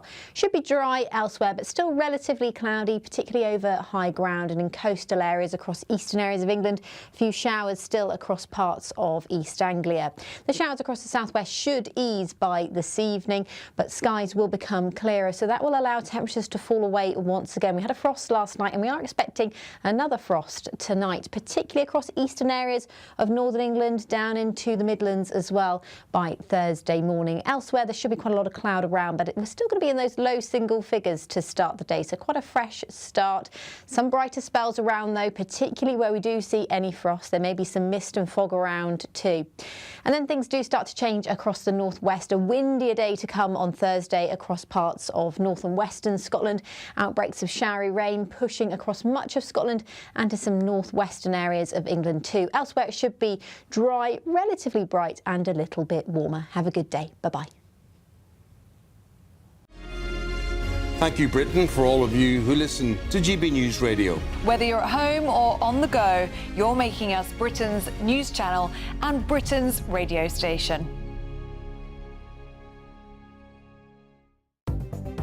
Good afternoon. This is the latest AI travel news from GBNews.com. The M9 westbound exit to the M90 northbound is closed due to an incident.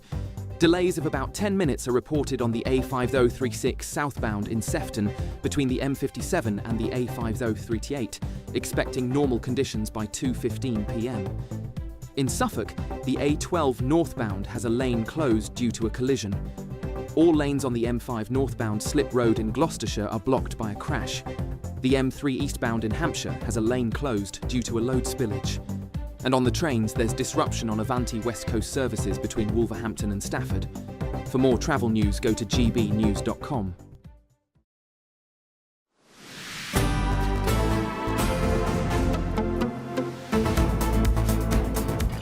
Good afternoon, Britain, 38 minutes after 1 o'clock. Now, should pre-holiday airport pints be banned? No!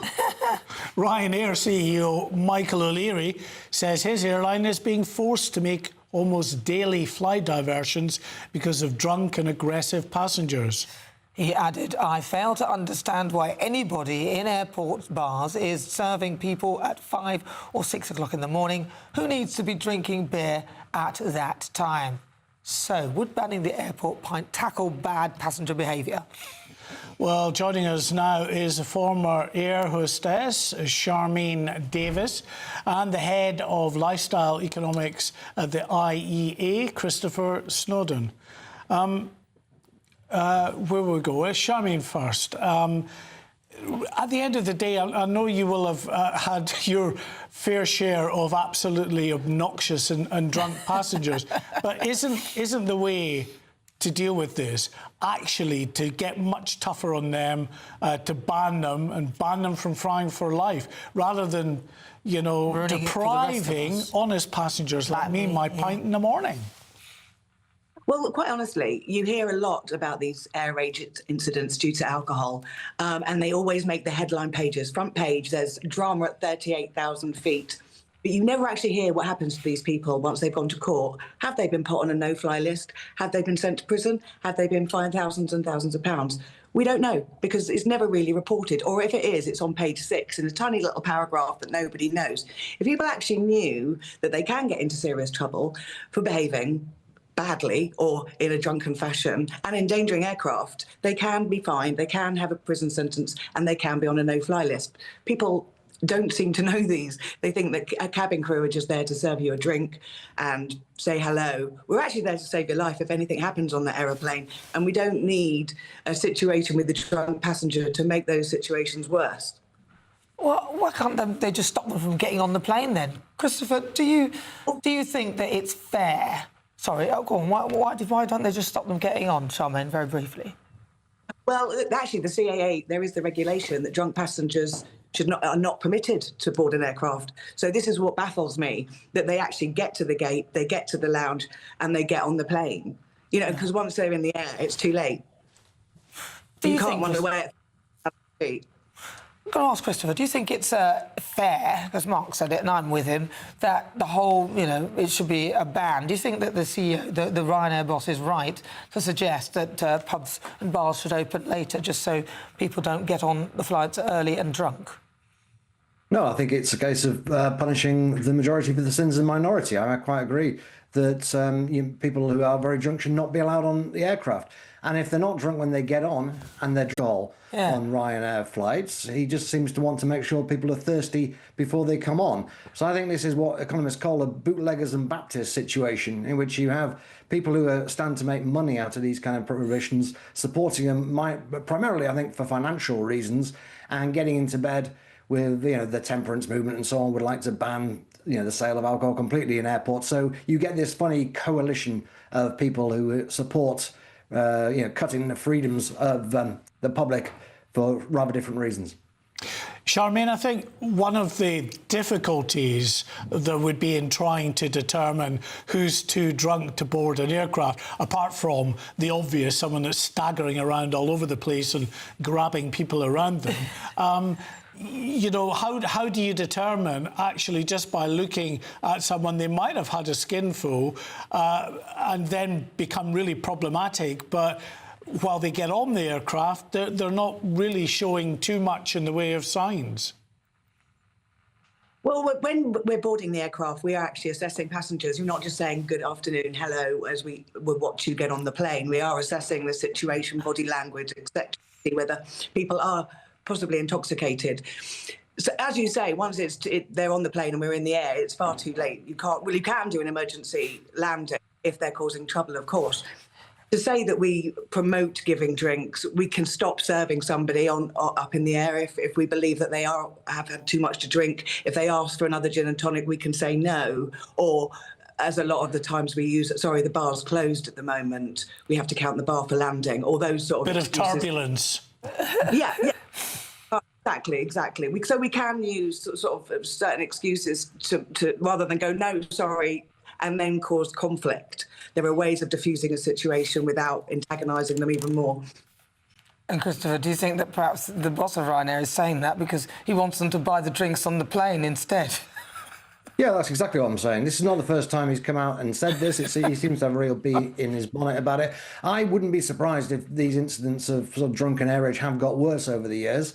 Because I think general standards of behaviour have got worse. But let's not blame millions and millions of people who just want to have a drink when they're on holiday. I don't care what time it is. There's something wonderfully British, I think, about having a drink as soon as you get to the airport, even if it's at 6 o'clock in the morning. Just don't carry on doing it all day. Behave yourself. If you don't behave yourself, you shouldn't be allowed on the flight, and hopefully you'll learn a lesson and be punished. I have to say I do agree with you. Thank you very much, Charmaine and Christopher. I think that, that point that Christopher made there is absolutely right. There's something just a little bit special about drinking at 6 in the morning. It's not the time you normally do, but you're excited about going off on holiday, just getting away from work, being able to relax, and why not knock one or two back? In moderation, of course. You're not in... But I wouldn't advise that. Basically, you're not on holiday till you get to your destination. You're not on holiday in the airport. If you drink a lot before a flight, you can endanger the airline and the crew and the passengers. And alcohol actually affects people more at altitude than it does on the ground. Yeah, speak for yourself, Charmaine. Yeah, I'm on exactly. holiday the second I leave this place and my leave starts. So that's when I'm on holiday. Exactly. Thank you both. And Charmaine, thank you so much. Yeah, it's true, isn't it? Holiday's great. As soon as it's time to go on holiday, then it's time to go on holiday. Of course. You get on the plane. Yeah. I think that Ryanair boss is saying And actually flying as well, if it's not too problematic, your flight, as sometimes it can be, is part of the holiday experience. Of course you're on holiday at that point. Also, the timings are different as well, so you might be going somewhere where the time is later anyway. Yes. Although they don't fly that far, do they? But yeah, he just wants people to drink on the plane instead. No, maybe he doesn't, whatever. Yes, he does. Yeah, he does, doesn't he? But this is Good Afternoon Britain on GB News. Lots more coming up on today's show. Yes, mums only. One woman says she refuses to be friends with women who don't have children. We'll speak to her live. But first, if you're in search of some holiday sun, here's the forecast for some of the top European destinations. I forecast a perfect holiday in the sun. Weather looking good then? For sure, and no worries about our travel insurance. All Clear Travel Insurance sponsors GB News Travel Destinations forecast. There's some very unsettled weather around central parts of Europe at the moment. Severe thunderstorms bringing heavy rain, hail and lightning. A little bit of a respite as we go through tomorrow. That being said, still quite wet over eastern parts of Spain, and some of that rain feeding into the Balearics as well. Meanwhile, across more central areas, less intense rain-wise compared to what we're seeing at the moment. But some of that rain is going to pep up a bit further as we go towards the end of the week and the weekend. Bye-bye. All Clear Travel Insurance sponsors GB News Travel Destinations forecast. Breaking news, live updates, stories that matter. From the heart of the GB newsroom to every corner of Britain, with our team of dedicated journalists across the UK. GB News bulletins are there to deliver the latest news that matters to you. Bulletins on GB News, the People's Channel, Britain's news channel. This is GB News, Britain's news channel. There's a growing anti-marriage movement emerging in South Korea. Last month, a major pop star made headlines when she said, "If I don't want any children, why marry?" A view that is now being echoed by thousands of women. So this afternoon, we're asking, should women be turning away from marriage? And you'll see that the birth rate in South Korea is absolutely catastrophically low. I think it's something like 0.7 or 0.8 children for women. It's still about 1.4 here, which is low, but obviously a lot higher. And the problem in South Korea specifically, and many Southeast Asian countries, is that whilst the world has modernized in some ways, so women now get great educations, there's a lot of pressure on them to have great careers, the pressure on them to do everything at home has not changed. So it's a really gendered society. Women are expected to do everything in the home. We have to remember that men are women's apex predator. You are more likely to be killed by the man that you marry than any other 8 billion person on this planet. So it's one of those things where it's like it shouldn't be entered to lightly. And I think it's really important that women feel empowered. For the first time in history, we as women no longer rely on men for anything. They're also women's greatest defenders, and we see that particularly teenage girls are much safer when they live with their father. They're much more likely to be protected from other predatory men. You're I mean, more you're shaking your protected head, by women. but that's what the statistics say. No, you're more And as for protected by women. No, men, you're reading what about about all the all Nadia, let Miriam finish talking. Thin men, all the jobs that men do that are absolutely crucial to society, that we as women would not be safe or able to exist if those men didn't do those jobs for us. Okay, but we could do those jobs. We could do those You jobs want to if fight men on the didn't front line of the war? GB News, the People's Channel. At GB News, we love to hear from you, our loyal community. So drop us a line at gbnews.com/yoursay. There you can talk to each other and also to the presenters live on air. gbnews.com/yoursay, because GB News is your channel, Britain's news channel. As soon as it hits 11 and the headlines come in, The Late Edition brings you the breaking news from all the front pages. because the news is going to happen. So get a head start today. Patrick Christie's tonight, late edition. Alex Armstrong tonight, Late Edition. From 11 o'clock every night. Only on GB News, the People's Channel, Britain's news channel.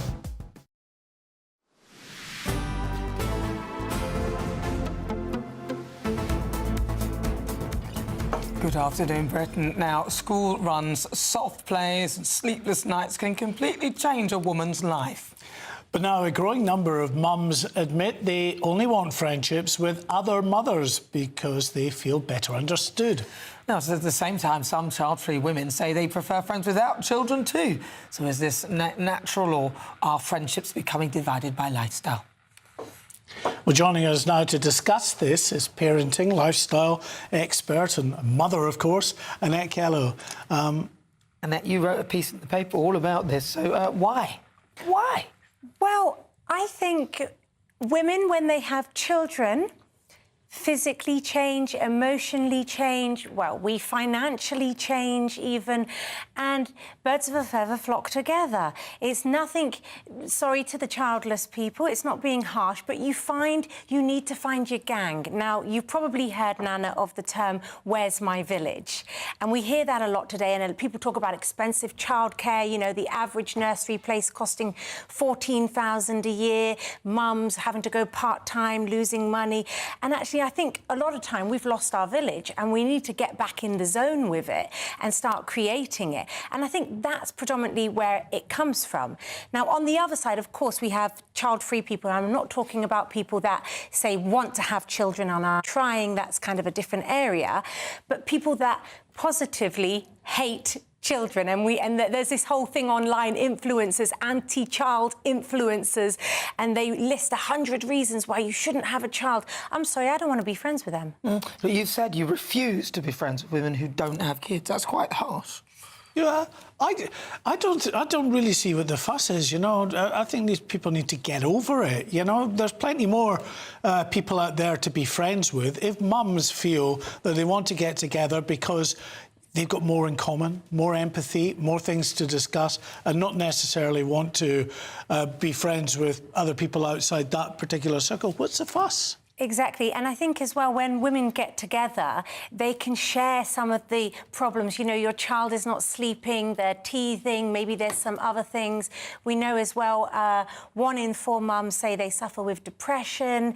So it's things like that, of helping each other with that. Now, we know, Mark, you're a cat man, so maybe you can find a cat gang to hang out with. Well, exactly. Only cat people. He doesn't hang out and he keeps the cats trapped in his house. That's his problem, so don't run away.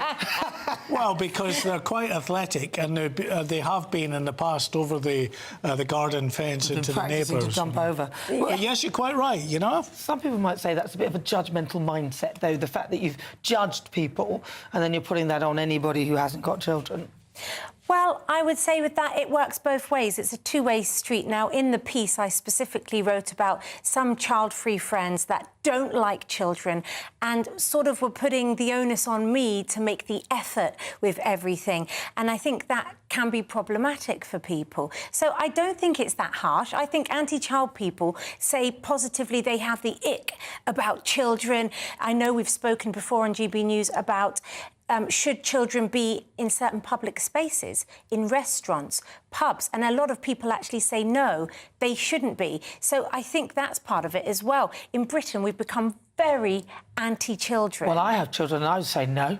I don't want them in pubs. You want to go out on your own? Yeah. Oh, no. No, I think, you know, let them into the pub, that's fine. No, I'll just go to another one. With your cats. I'd be more concerned about, I don't like dogs in pubs and things like that. Well, exactly. There's a lot of people that prefer now to have dogs. And it's really funny you're saying that, because before I came in, I looked at the reasons why a lot of people aren't having children. And some of the things that they said are, you know, they would have less money, they prefer their dog, and they have less holidays. I don't think that's a reason. Annette Kello, absolutely fabulous parenting lifestyle expert and mother. Thank you. Yeah, this is Good Afternoon Britain. Lots more to come. Join us after the break.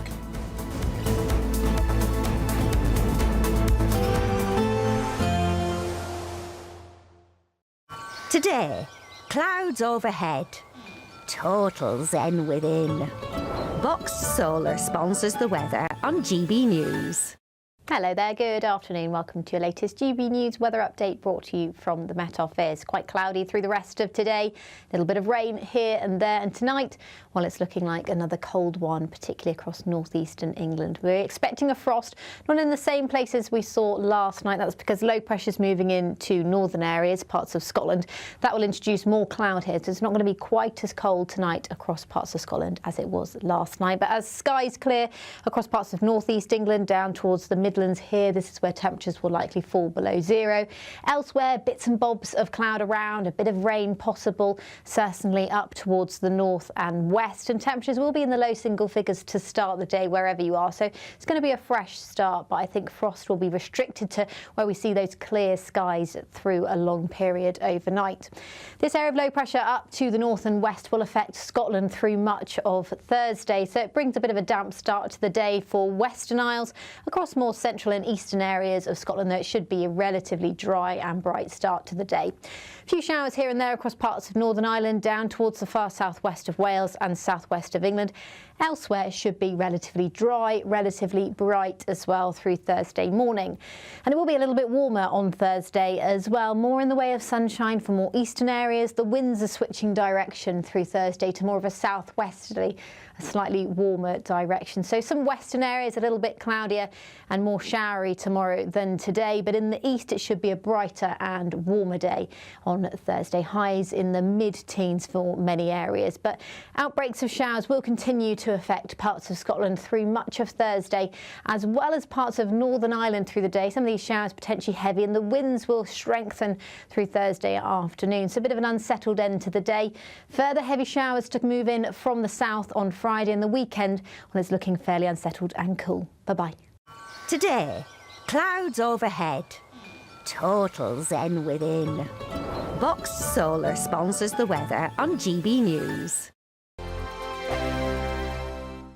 There's a totally tax-free £76,543.21 in cash to be won. Cash to spend on anything you like. That's like having over £6,000 extra to spend each month for a whole year. You could spend it on a bucket list holiday, treats for all of the family, or just save it for a rainy day. For a chance to win, text cash to 63225. One entry costs £2.50 plus one standard network rate message, or text bonus to 63225. 5 entries cost £5 plus one standard network rate message. Go to gbnews.com/win. Entries start at £2.50. Call 0903 686 3232. Calls cost £2.50 plus your network access charge. Or post your name and number to GB21 PO Box 8690 Derby DE1 9TT. UK only. Entrance must be 18 or over. Lines close at 4 p.m. on the 26th of June. This is a network giveaway. Entries will be pulled. Please check the closing time if listening or watching on demand.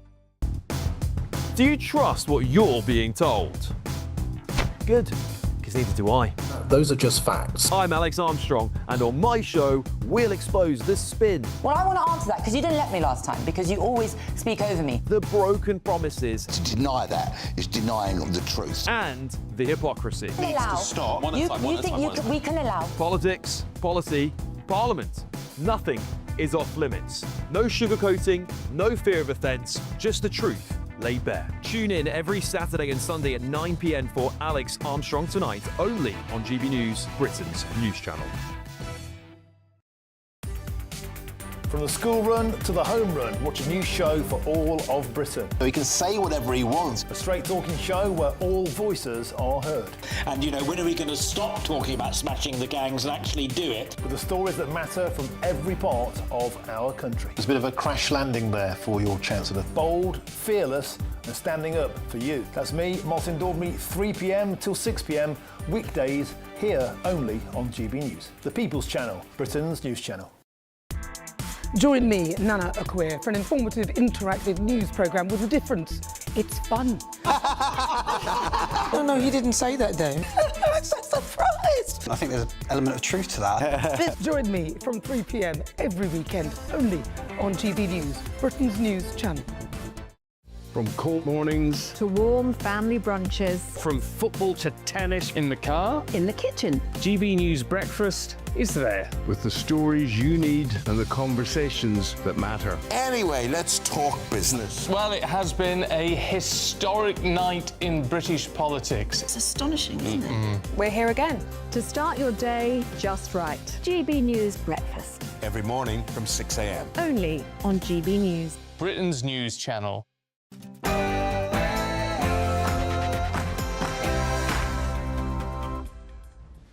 Good afternoon, Britain. It is 2 o'clock on Wednesday, the 6th of May. I'm Nana Akua. And I'm Mark White. Breaking news, Spain's health minister says asymptomatic passengers from the MV Honduras will not be required to quarantine as Swiss officials confirm a patient is being treated for the deadly virus. Wow. British asylum seekers, the Britain's asylum system, is in apparent complete breakdown, as new figures show just 0.5% of small boat migrants from key countries have been deported. Britain cracks down on anti-Semitism with tougher laws, fast-tracked prosecutions and millions more for security. And a new plans those linked to Iranian proxy attacks could face up to 14 years in prison. Iran war hits holidays. Jet fuel shortages threaten millions of flights with cancellations and sky-high prices. In all our long history, we have never seen a greater day than this. A shocking new poll this morning finds 2/3 of Gen Z adults don't know VE Day marks the end of the Second World War. GB News asked these people in central London what it is. VE Day is it veterans? Is it like after World War II? Yeah, it's Victory in Europe Day. It's when Europe was, they defeated the Nazi Empire. A major milestone for the Princess of Wales. She's set to make her very first international royal visit since facing cancer. Stay tuned for the details.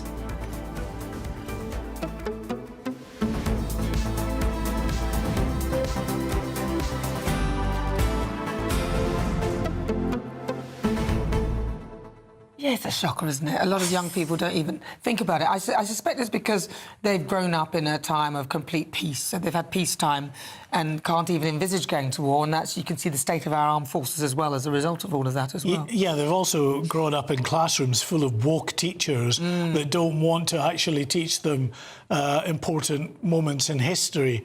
Like VE Day, for instance, or VJ Day, or whatever it might be. They're much more interested in issues around the environment and be kind to your neighbour. Or gender issues. Which are very important, of course, but gender issues and stuff like that. I do think as well that they're not on... There's too much use of all TikToks and all those things as well. So in there, whilst it can be a very educational platform, the things they're looking at do not, it's not about history.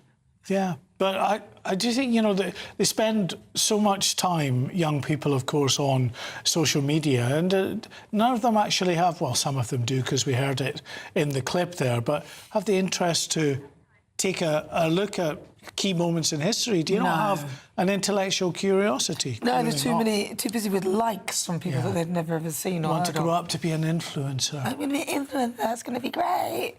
Yeah, right. Well, listen, send us your thoughts, your comments at gbnews.com/your say or scan the QR code. But first, your latest news headline. He's an influencer. He is, isn't he? Yeah, he's very influential. Sam Francis.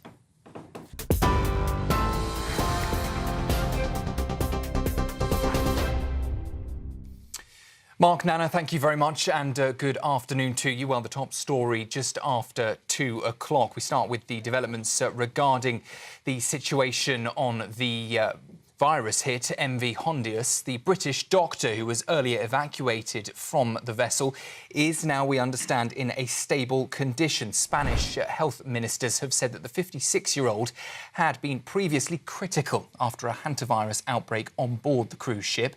3 people were evacuated from the vessel in Cape Verde from Britain, Germany and the Netherlands. 3 others have died after the outbreak, which involves a virus usually spread by rodents. The president of the Canary Islands opposes plans to let the ship dock in Tenerife, but the Spanish government insists the operation is safe. And there are also now concerns about possible spread beyond the vessel after a man in Switzerland tested positive, though officials say at this stage the risk to the public remains low. Iran says it is reviewing a US proposal to end the war after Donald Trump warned Tehran that bombing will resume at a much higher level in intensity if Tehran refuses a deal. In a post earlier on Truth Social, the president suggested the conflict could end and the Strait of Hormuz could reopen if Iran accepts what he says has already been agreed. But he adds that assuming Iran will agree is perhaps a big assumption. Meanwhile, an account linked to Iran's Revolutionary Guard Navy has said safe and stable passage will be ensured through the Strait of Hormuz with new protocols in place. It follows the president's decision to pause the US operation escorting ships through the Gulf after claiming great progress in talks. Here, the Met Police is launching a new community protection team to help safeguard Jewish communities across London. 100 extra officers will be deployed in the first phase, combining neighbourhood policing, specialist protection and counter-terror capabilities. The force says Jewish communities face some of the highest levels of hate crime alongside terrorist and hostile state threats. The announcement follows the government's £25 million funding package for protective policing. Met Police Chief Sir Mark Rowley has said that the team is an important step, though he has previously warned that London needs 300 more officers to meet the scale of the threat. Well, earlier we heard from the Conservative leader Kemi Badenoch, who has welcomed the action so far, but says Jewish people should not be living under fear or intimidation.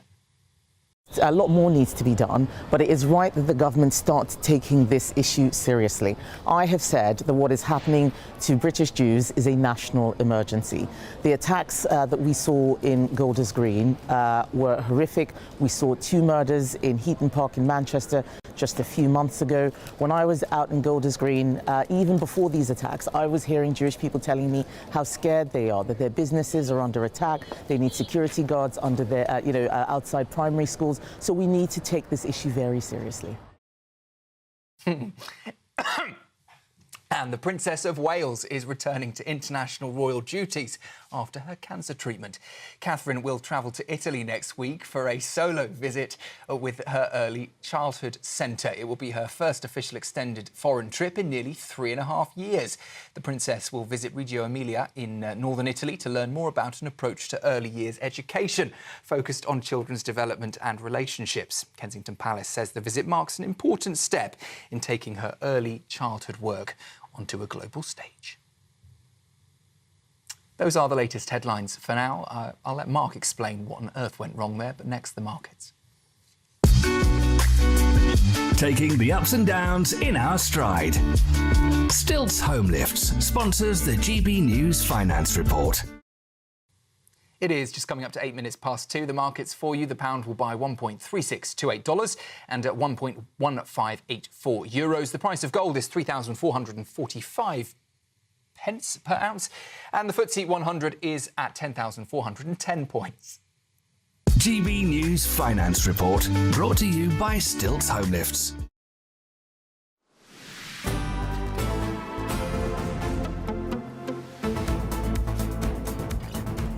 Breaking news, the MV Hondius cruise ship will dock on the island of Tenerife within 3 days. At a press conference, the Spanish health minister confirmed that after arriving in Tenerife, all non-Spanish passengers will be repatriated to their home countries. He also said that a British doctor evacuated from the virus is now in a stable condition. We're joined in the studio by our national reporter, Will Godley. Will, it's going to the Canary Islands, it seems, whether the government there like it or not. The Spanish administration has decided that's it, you've got to take them. Absolutely. The Spanish government putting it down to not only ethical obligations but also legal obligations as well, saying there are 14 Spanish citizens on board and they have the legal duty to look after them. We know the boat is asked to dock in the Canary Islands in a secondary port in Tenerife on Saturday, and this is now live pictures of that ship off the coast of Cape Verde, where earlier on today specialist medical teams boarded and started the evacuation efforts. 3 people have been evacuated. They are in the air at the moment on a flight, a medical evacuation flight on the way to the Netherlands. One of those on board is a British doctor who was on board, a 56-year-old man who we've now been told this afternoon is in a stable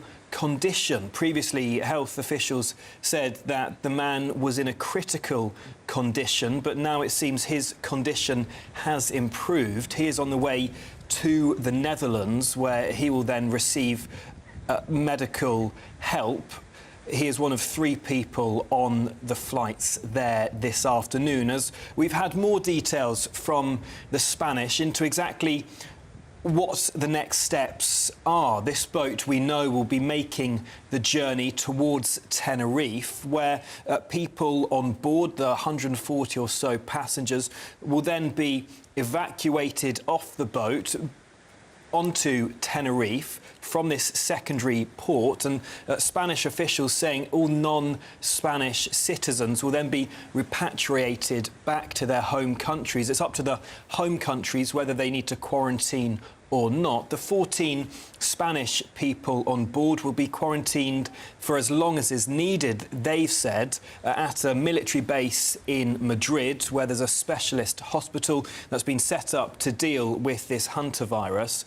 But for as long as needed, well, we don't really know how long that is. They've said the incubation period is as long as 45 days, so really could be quite a long time these people are isolating for. At the moment, everybody on board is asymptomatic. So you're saying that, very briefly, that they are allowing people to go back to their home countries. Frankly, they don't really want to deal with any of this. They're sort of washing their hands with them and allowing this potentially to be a super spreader event because, as you say, the incubation period is up to 8 weeks. The Spanish government very much putting the responsibility on the home countries, whoever those citizens belong to, whether they need to quarantine or not at this stage. Wow, that's frightening. Will Godley, thank you very much.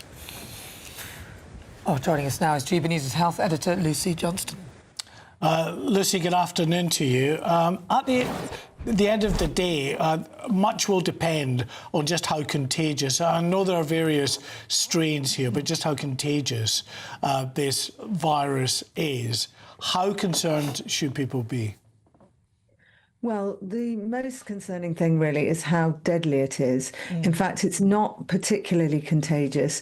There's one sort of well-documented report in Argentina where there was a super spreader event, in effect, at a birthday party in 2018.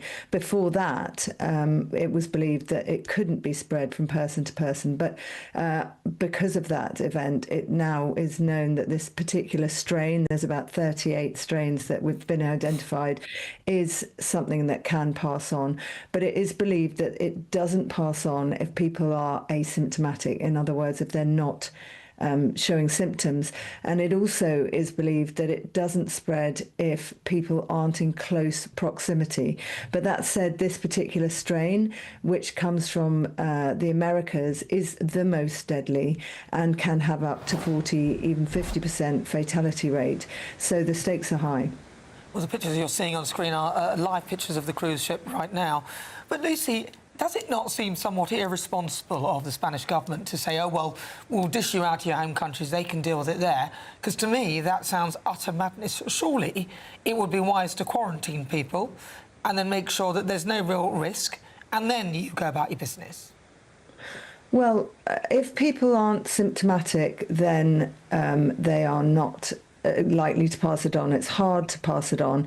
It's probably a tough call. And as we were hearing earlier, the actual symptoms can start appearing up to 8 weeks after the infection caught. So it's a really difficult one, and it could well be that none of these other passengers have the virus, and if they are screened, and so if they are tested and it's a blood test, and I know that even itself takes up to 28 days for the results to come back, and found not to have it, it could be that they are free to go.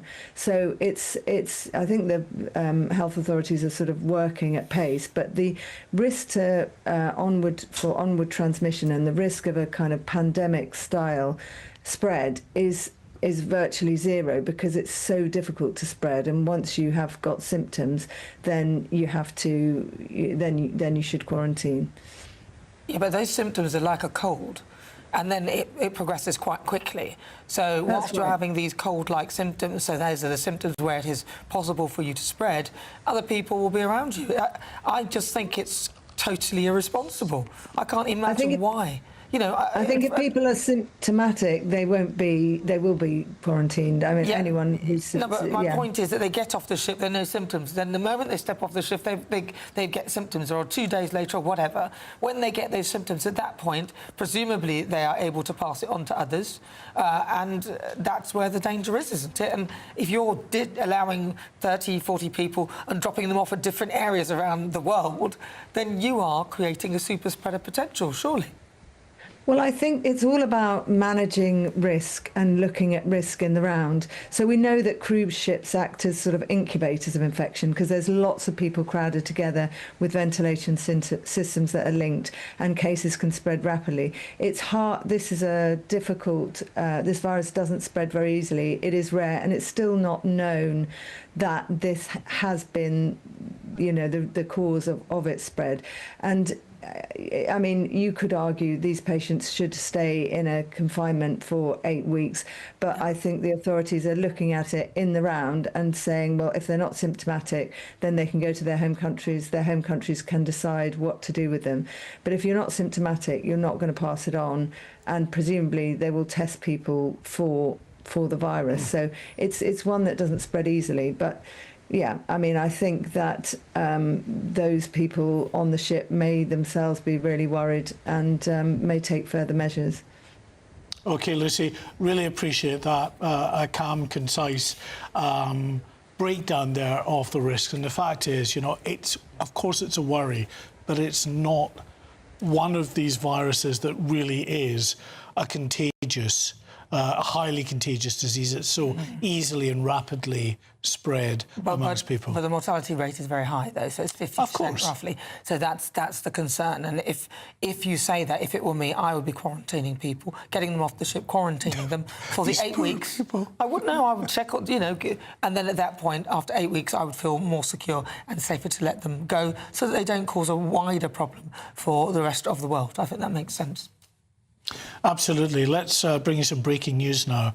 The Iranian foreign minister has said Tehran is currently reviewing the latest US peace proposal. Now, that's after US President Donald Trump took to Truth Social to say that it would bomb Iran to the highest level if the two sides fail to reach an agreement. Well, to tell us more on this, we're now joined from Washington, D.C. By GB News correspondent Steve Edgington. Steve, good afternoon to you. Donald Trump threatens Iran, then seems to acquiesce a little.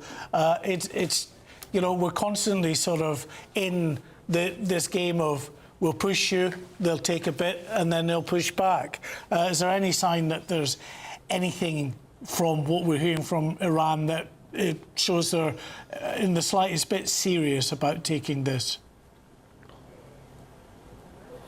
I think there are some signals here that this may be different to what we've seen over the past weeks and indeed months when it comes to these negotiations.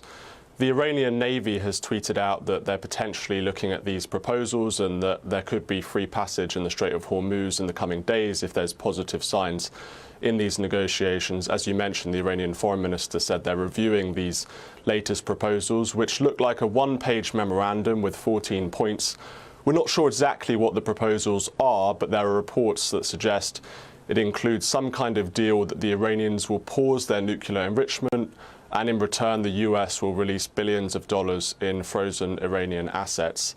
both sides would then also agree to free passage in the Strait of Hormuz, which of course is crucial for world oil supplies and fertilizer and other goods that go through that strait. So it looks like the Iranians are currently, the ball is in their court, and we've had reports from Pakistan, which has been mediating a lot of these talks between the United States and Iran, that they're very close to a peace agreement. That was a source from Pakistan telling Reuters today. So I think there are some positive signs here. And on the US side, we had Marco Rubio yesterday, the Secretary of State, saying Operation Epic Fury has concluded. Donald Trump has said on Truth Social this morning that similar signs that the operation is coming to its conclusion. We've achieved our goals.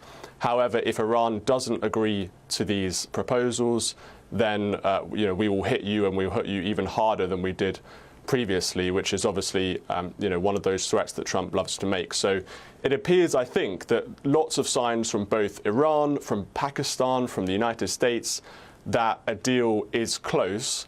However, we all have to be cautious here because we don't know exactly what's going on. We don't know what these 14 points are. And missiles are still firing. The war is continuing. So we have to see in the coming days, the next 48 hours, what will happen and whether Iran will agree to these 14 points. All right, Stephen, thank you very much. That's GB News' US correspondent, Stephen Edgington. Thank you so much. Now, airlines have pulled millions of seats and cancelled thousands of flights as the fallout from Iran, the conflict, begins to hit the global travel. And now there are fears a further 85,000 flights could reportedly be axed by June. Well, let's hear now from global travel consultant and advisor Anita Mendriata. Anita, apologies if I didn't get your surname correct there. Tell us, in terms of how serious this could be for the airline industry. We're going into that really busy summer period where there are so many extra flights on. If they can't get the fuel, lots of people potentially could be losing out on their holidays. Indeed, and thank you very much both for having me along. I think this is a really important conversation to have as people are desperate for their holidays. It's that middle of the year, people are tired, and all of the news that's happening in terms of the conflict continuing. Now we have the virus taking place in terms of the cruise ship. People are getting anxious.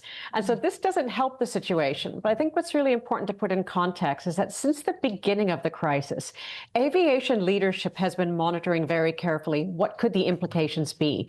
So they look forward in their schedules to determine where can they actually pull back on their schedules without damaging revenues, without damaging jet fuel supplies for consistency, and very importantly, without damaging the loyalty that they have from their customers, both travel and cargo. So there is risk, and we know that there's already being seats that are canceled, flights that are being pulled back, but many of those seats that are being pulled out of the system didn't necessarily have passengers in them yet. So it really is about how can you afford some of that reduction, for instance, of business travel capacity when we know that in the summer, business travel drops quite a bit. How do you keep the leisure travel going? So should people be worried about, holidays? Because it feels like perhaps this is a false kind of story in a sense that actually it's not really a problem yet.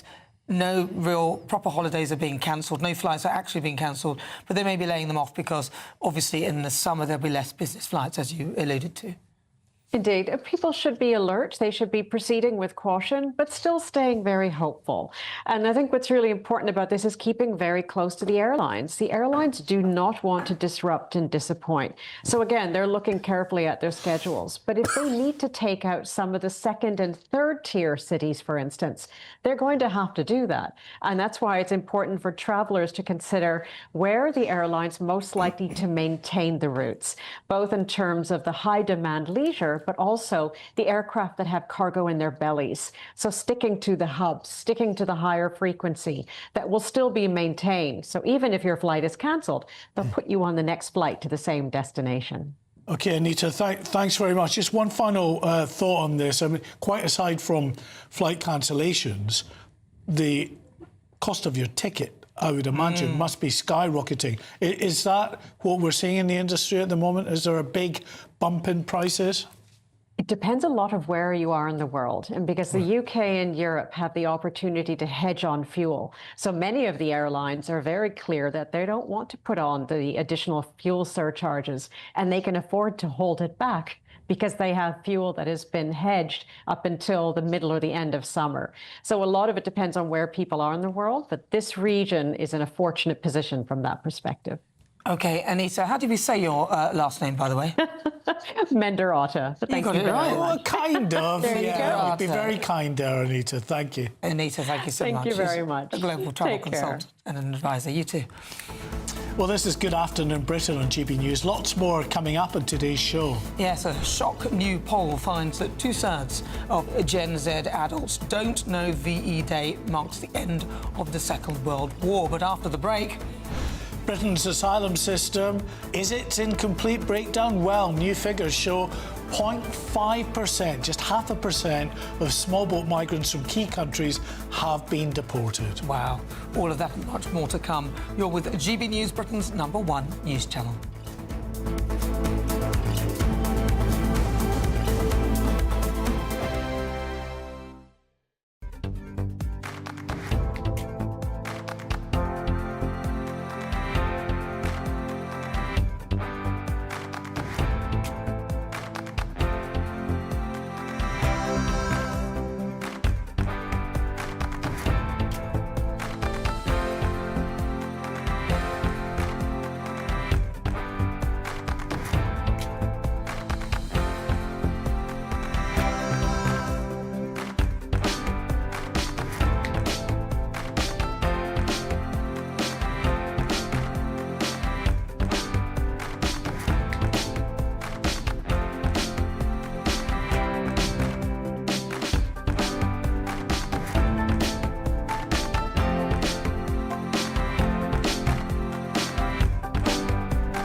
Exciting news. Every Friday, my Patrick Christie's Tonight Show is going to have a twist to it.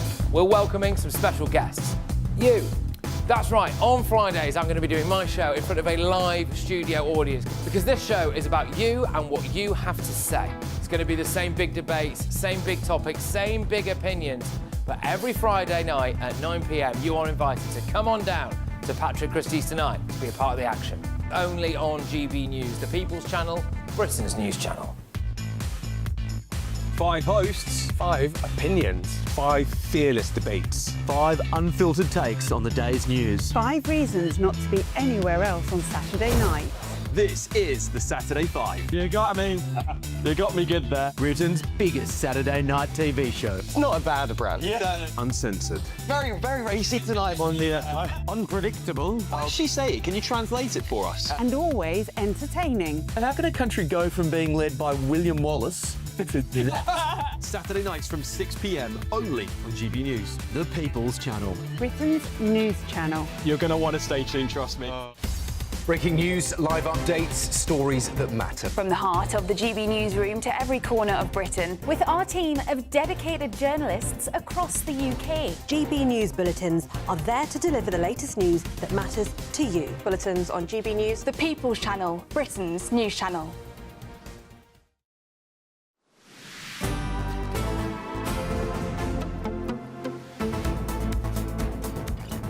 Well, welcome back to Good Afternoon Britain. It's 28 minutes past 2 and just over 96,000 asylum seekers from Afghanistan, Iran, Iraq and Eritrea have arrived in small boats between 2018 and 2025. But a new study has found that only 495, yes, just 495, so 0.5%, have been sent back to these countries in 7 years.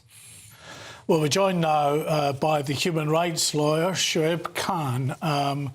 Thanks for joining us.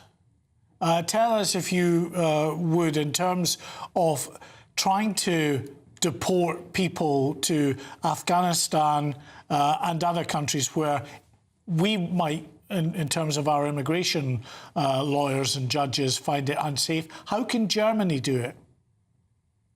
Hi. So, I mean, just one point to clarify, obviously, the statistics that came out today. But generally, of course, we are only talking about small boat migrants, so people who arrive in small boats in these figures. So obviously, there are, people in the thousands that are returned or deported either voluntarily or otherwise returned to their countries of origin every year. And we have seen those numbers generally going up. So I think it's important to understand that. How many Afghanistan, Iran, Iraq from those countries, Shoaib? Of course. But I mean, I just wanted to make that point, that obviously there are thousands of people. Yeah, but we're talking about these specific countries, Afghanistan, Iran, countries that we just can't send these people back to. How come Germany can do it and we can't? Yeah, I mean, so there's lots of points. I mean, obviously the whole background to that, for instance, you just spoke about Iran. So obviously any hope that we would have had until a few months ago that we might have sent some people back, of course that's collapsed now and we won't be able to because of the situation there. It's the same with Afghanistan, that obviously the decades we were there and our allies and so on. I go back to my point, Shoaib. How can Germany do it if we can't? I mean, I'm not sure what you want me to say. That's just a foreign policy decision that governments make. I mean, because they've deemed that it's safe enough to do that. That people who are going to say, for instance, it's Europe or the Council of Europe or the ECHR, for instance, stopping us, we know that it's not that's stopping us then. Because obviously Germany is a member and a more active member and a leading member of all of these organizations. So if Germany is able to do it without threatening or jeopardizing its position in those organizations, then obviously it's not those organizations. But obviously we all have, every country has its own legal history, its own background. The point is, I mean, I'm not sure what we're trying to say. Are we arguing that because Germany does it, it must be a good thing and we should follow suit? Or are we just saying that what's stopping us doing it if Germany can do it? Yes, precisely. That's what we're trying to say. What is stopping us from doing it if Germany can? What is stopping us? Yeah, but obviously, I mean, Germany or many other countries, it doesn't mean just because they're doing something, it's the right thing to do. We need to assess each case separately. We have our laws, they have their laws. We have our legal system, they have their legal system. Under our legal system, obviously, whenever someone or a foreign criminal or an asylum seeker or a failed immigrant in any other category can be deported legally, then they are deported. Like I said, thousands are deported every year. But the point is, just because Germany, for instance, in this case you mentioned, is sending people back to Afghanistan, are we saying Afghanistan is now safe? We should be sending women back. We should be sending people back. That's a regime that we want to side with. Well, we are talking about. Sorry, we're talking about small boat migrants. So if you think about that, there's very few women on board those boats. So just to be clear, so in the main they are mostly men. So I'm with Mark. I don't understand what points of law that we're using to enable these people to stay when other countries who use a similar legal framework, and that means the ECHR, are able to send migrants back to those countries.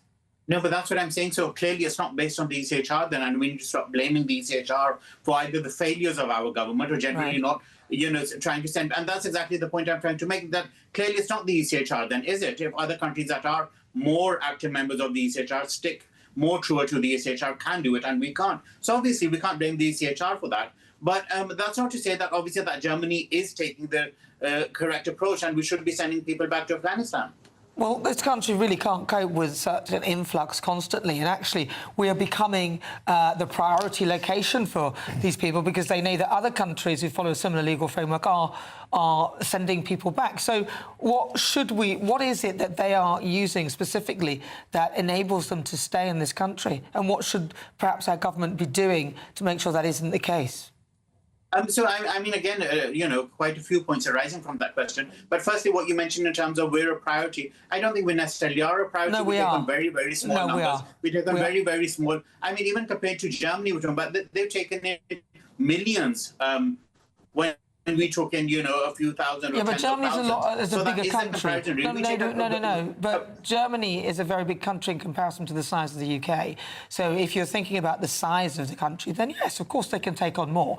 But we can't do that. As you can see, we can't even find houses for the people who are already here. And then when these people come via dinghy, then the systems around them start to struggle again. So we're not really comparable to Germany, I would say. And Shirley, just to add to that, we're not just talking about 200,000 people coming on small boats since this crisis began. You know fine well there are many, many people living in this country who are living here illegally, who've come on other routes. Estimates of 1 million, 1.5 million, even higher. Yes, I mean, but that's the thing. So we have to look. I mean, we can't just lump them all together and say it's 1 million people. Talk about where did they come from? Why are they here? What's the situation? Why they're so desperate to be here? So we have to look at each case separately. And that's the thing. I mean, I know this government. I mean, for instance, every time there's a press release or there's some other policy that's brought in that we all know is going to be counterproductive and a failure, as has been happening for the past, at least a decade or more. And whenever this government, as a last sentence, we always see in the press release, at some point we will consider introducing safe and legal routes for asylum seekers. But that never happened. So the point is, if there are no safe legal routes, how are any asylum seekers supposed to come here? The point is, we talked about Afghanistan, we talked about the Taliban, we talked about women there, but women whose lives are in danger right now in Afghanistan, where are they supposed to go? What are we doing for them? If what we're saying is that, well, we don't care, we spent 30 years there, we decimated the country, nothing to do with us, then that's obviously a completely different thing. But the point is, if we are willing to take some responsibility, then the point is, what are we doing for those women? All right, well, Shahab Khan, I'll leave it there. Thank you very much for your thoughts. He's a human rights lawyer. Thank you very much.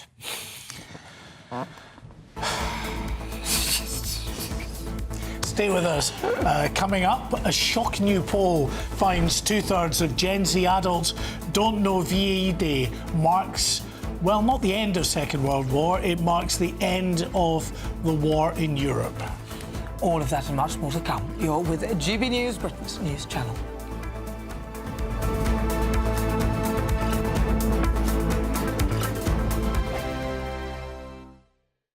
Good morning, welcome to your latest GB News weather update brought to you from the Met Office. A cooler day today than yesterday. Some showery rain here and there, but I think for most of us it should stay dry but fairly cloudy through the day. We've got high pressure dominating throughout the rest of today. Low pressure not too far pushing into parts of Scotland by the end of the day, but that means light winds, so it's going to feel relatively warm in any sunshine, but we are going to see pretty limited sunshine. Quite a lot of cloud around, as you can see, some thick enough to bring a few showers across eastern areas of England.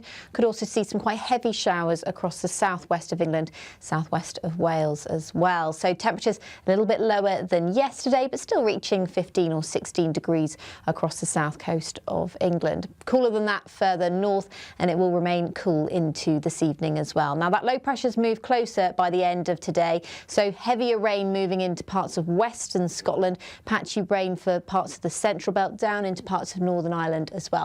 Should be dry elsewhere, but still relatively cloudy, particularly over high ground and in coastal areas across eastern areas of England. A few showers still across parts of East Anglia. The showers across the southwest should ease by this evening, but skies will become clearer, so that will allow temperatures to fall away once again. We had a frost last night and we are expecting another frost tonight, particularly across eastern areas of northern England down into the Midlands as well by Thursday morning. Elsewhere there should be quite a lot of cloud around, but we're still going to be in those low single figures to start the day, so quite a fresh start. Some brighter spells around though, particularly where we do see any frost. There may be some mist and fog around too. And then things do start to change across the northwest. A windier day to come on Thursday across parts of north and western Scotland. Outbreaks of showery rain pushing across much of Scotland and to some northwestern areas of England too. Elsewhere it should be dry, relatively bright and a little bit warmer. Have a good day. Bye-bye. Thank you, Britain, for the thousands of you who are becoming friends of GB News each and every week.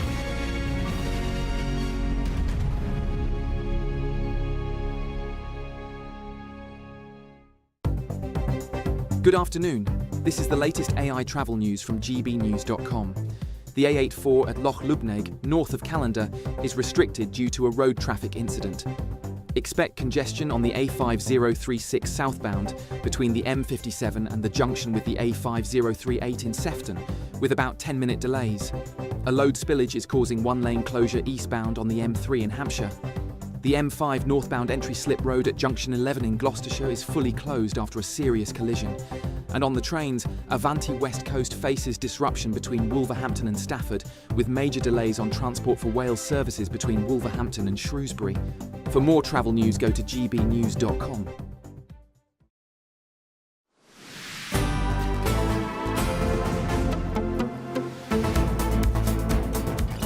Good afternoon, Britain. 38 minutes after 2 o'clock. Now, a new poll has revealed something shocking about Gen Z. Yeah, 2 in 3 young people do not even know what VE Day is and why it matters. Well, GB News went out to test if Britain's knowledge gap is really that bad. Yeah, it's a day to celebrate the end of World War II in Europe. VE Day is it veterans? Victory in Europe. Do you know yes, it's an anniversary of the First World War. So that's basically the Red Puppy Day. Is it like after World War II, to celebrate the fact that it was over? Does it mark the end of the war in Europe? It's Victory in Europe Day. It's when Europe was they defeated the Nazi Empire. I don't know what it is, and I'm Gen Z. So, what is it? Probably shows that history is not being taught well enough. You know, schools should make people care instead of drilling it into them. As a head teacher, it was very much something that we taught every year. Particularly my own experience, my own school, we would make sure that children knew about VE Day, knew about VJ Day, they knew about Remembrance Day. They would every child would gather by the flagpole on Remembrance Day. It was very important to us. So if they don't know about it, it's not through any fault of the education system. I wouldn't say it's necessarily the most important lost knowledge, but in terms of being aware of past conflicts in order to prevent future ones is probably a good thing. But I don't know, how's it celebrated? What do they, is it like a, I don't know, it depends how, if it was like a bigger deal, I suppose people would know about it more. But. Well, Winston Churchill's great-grandson told GB News it's more important than ever to commemorate the Second World War in Europe.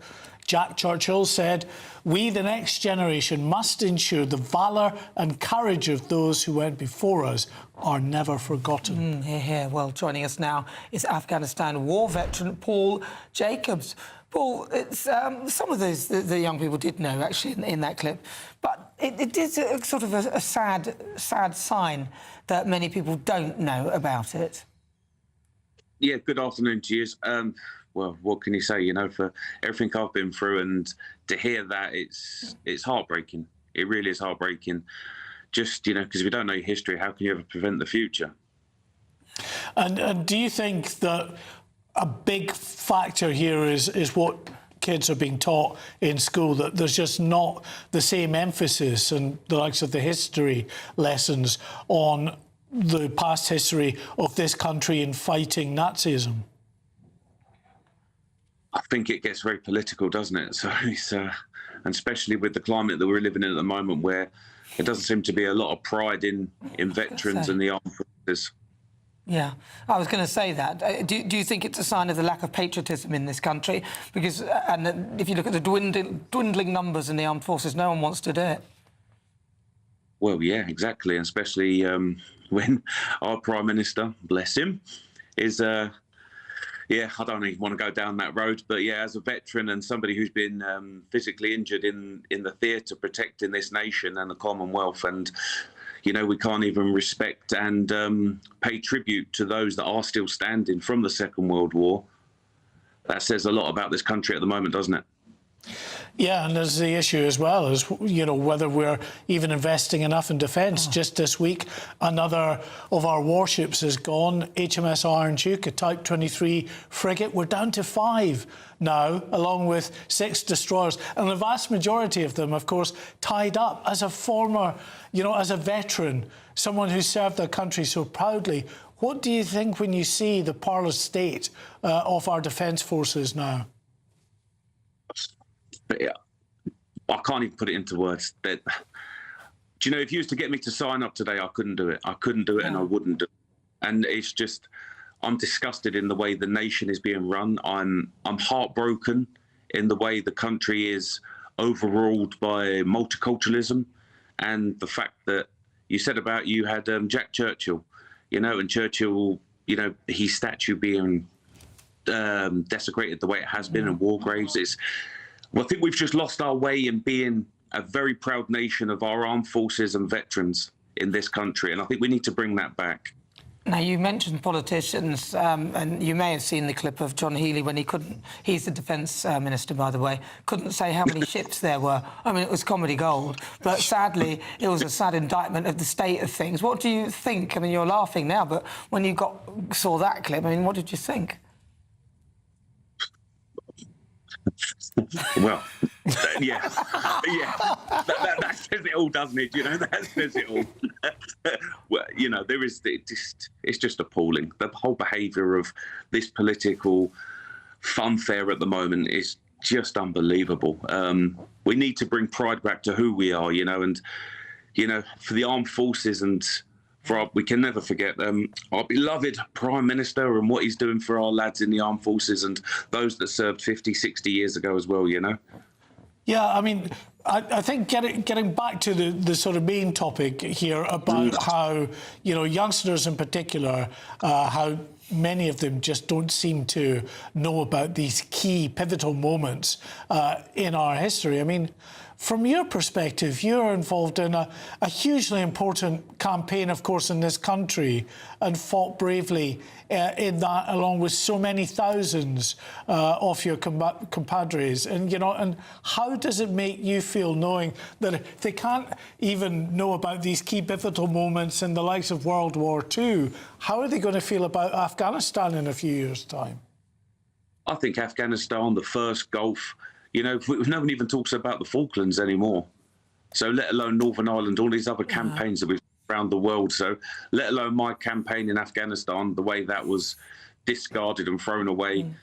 You know, it's everything about this whole country at the moment. And I always say it takes a community to raise a child, but it takes a community to support a veteran as well. You know, and I believe the country has got fantastic communities and we do fantastic work supporting veterans. But sometimes it's the people at the top of the tree that stop us being what we are, which is fantastic people. All right, Paul Jacobs, well said. Really good to talk to you. Yeah. He's an Afghan war veteran. Thank you. And some of us are still very proud and patriotic. Very proud. And very proud. For you, to you, thank you. Thank you. For your service, Paul. Yeah. Thank you. See, that's the thing, isn't it? People come away from serving the country, they get injured, there's not much support for them, and then you have this whole lacklustre approach towards supporting the patriotism in this country. It's just disgraceful. OK, time now to catch up with the weather forecast for the wider European area. I forecast a perfect holiday in the sun. Weather looking good then? For sure, and no worries about our travel insurance. All Clear Travel Insurance sponsors GB News Travel Destinations forecast. There's some very unsettled weather around central parts of Europe at the moment. Severe thunderstorms bringing heavy rain, hail and lightning. A little bit of a respite as we go through tomorrow. That being said, still quite wet over eastern parts of Spain and some of that rain feeding into the Balearics as well. Meanwhile, across more central areas, less intense rain-wise compared to what we're seeing at the moment. But some of that rain is going to pep up a bit further as we go towards the end of the week and the weekend. Bye-bye. All Clear Travel Insurance sponsors GB News Travel Destinations forecast.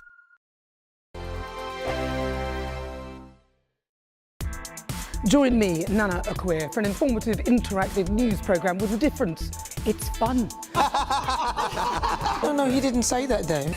I'm so surprised. I think there's an element of truth to that. Join me from 3 p.m. every weekend, only on GB News, Britain's news channel. This is GB News, Britain's news channel. Thousands of them go to a dance class every week. Now, campaigners say that dance helps to strengthen their core, their balance and their coordination and prevent tremors, improve their gait and, most importantly, While the music is playing, it gives them back control of their bodies. And according to Charlotte Russell, who is the CEO of Parkinson's UK, dance is a miracle. I slur my speech a bit. I'm very self-conscious about it, but I used to hide Parkinson's, and now I celebrate it. You're doing brilliantly, I have to say. Colin? Yeah, I was diagnosed in 2017, and I get a hand tremor, so I sit on my hands sometimes and have body stiffness, anxiety and so on. But dance is brilliant. Yeah. Dance really, really helps. It's brilliant. Yeah, OK, yeah. so both of you. I mean, there are all sorts of pharmaceuticals that you can take, obviously, and medical things that you can do for the condition. What made you, Colin, you have no background in dance at all, do you? No. What made you go to a dance class? Well, a friend of mine who I used to box with, who had Parkinson's, recommended the English National Ballet Social Engagement Programme, and it's really good. So from that, I was recommended, and I went along, and I was a little bit sceptical. It's not, I've never danced before in a formal sense. But then I met these guys, and I fell in love with dance, and it's absolutely superb. It helps fight my motor and non-motor symptoms. It does, yeah. Ian, what was yours? Anxiety. You had a background in dance. I did, yes. I used to work for Royal Opera House, so it was not too big a step for me. I loved the family of being in a dance company. But for me, you asked about medicine. Dance is my medicine, it really is. I feel joy is my medicine, actually. And you don't feel joy very often. When you have Parkinson's, you feel depressed and anxious a lot because you don't have dopamine in your system. GB News, the People's Channel. As soon as it hits 11 and the headlines come in, Late Edition brings you the breaking news from all the front pages. because the news is going to happen. So get a head start today. Patrick Christie's tonight, Late Edition. Alex Armstrong tonight, Late Edition. From 11 o'clock every night. Only on GB News, the People's Channel, Britain's news channel. Britain deserves a newsroom that puts the facts and your voice first. Well, and that's what you get on GB News. Lively debates, lively conversation. And we're not afraid to hold power to account. And each other. So join me, Andrew Pierce. And me, Miriam Gates, for Britain's Newsroom, weekdays from 9:30 on GB News.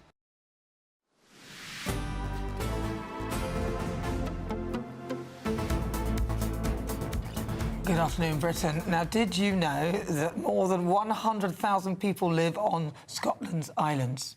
Well, on the eve of the election, there's one big issue islanders want to talk about, and that's ferries. Between breakdowns and maintenance, sailings have suffered blow after blow, and frustration is rising like the tide. Well, our Scotland reporter, Tony Maguire, crossed the water to find out how much ferry woes are having an impact. Scotland has 790 offshore islands, with 103,000 islanders populating around 100 of them. For the people that live and work there, ferries are a lifeline. Businesses need to transport stock, attractions rely on tourists, and islanders board for the everyday necessities found only on the mainland. But island communities grow increasingly frustrated at frequent cancellations and unscheduled maintenance, pushing the Caledonian McBrain fleet to its limit. As election campaigning got underway, CalMac announced a third of its fleet was out of action. We're off to Arran just to see how much these maintenance woes impact islander lives. Alistair Dobson runs Arran Ice Cream. A fourth-generation dairy business recently awarded the Golden Scoop Award. If the ferry doesn't run, everything stops. All the other islands will say they've got a big tourism industry. Arran surpasses them all. You're then pitching tourists against locals, against commerce, because everybody's trying to get the same ferry space. When 2 Arran ferries were delivered 7 years late and £350 million over budget, just for them to enter into a never-ending cycle of repairs, well, frustration swelled into fury. Election party solutions come in all shapes and sizes. The SNP pledges a £10 million resilience fund and will give local islanders board representation at CalMac. Lib Dems want to initiate a 30-year procurement plan, while the Tories would consider procuring vessels from elsewhere. Reform has pledged a 10-year renewal plan, while Labour seeks to merge CalMac and CMAL into a new publicly owned agency.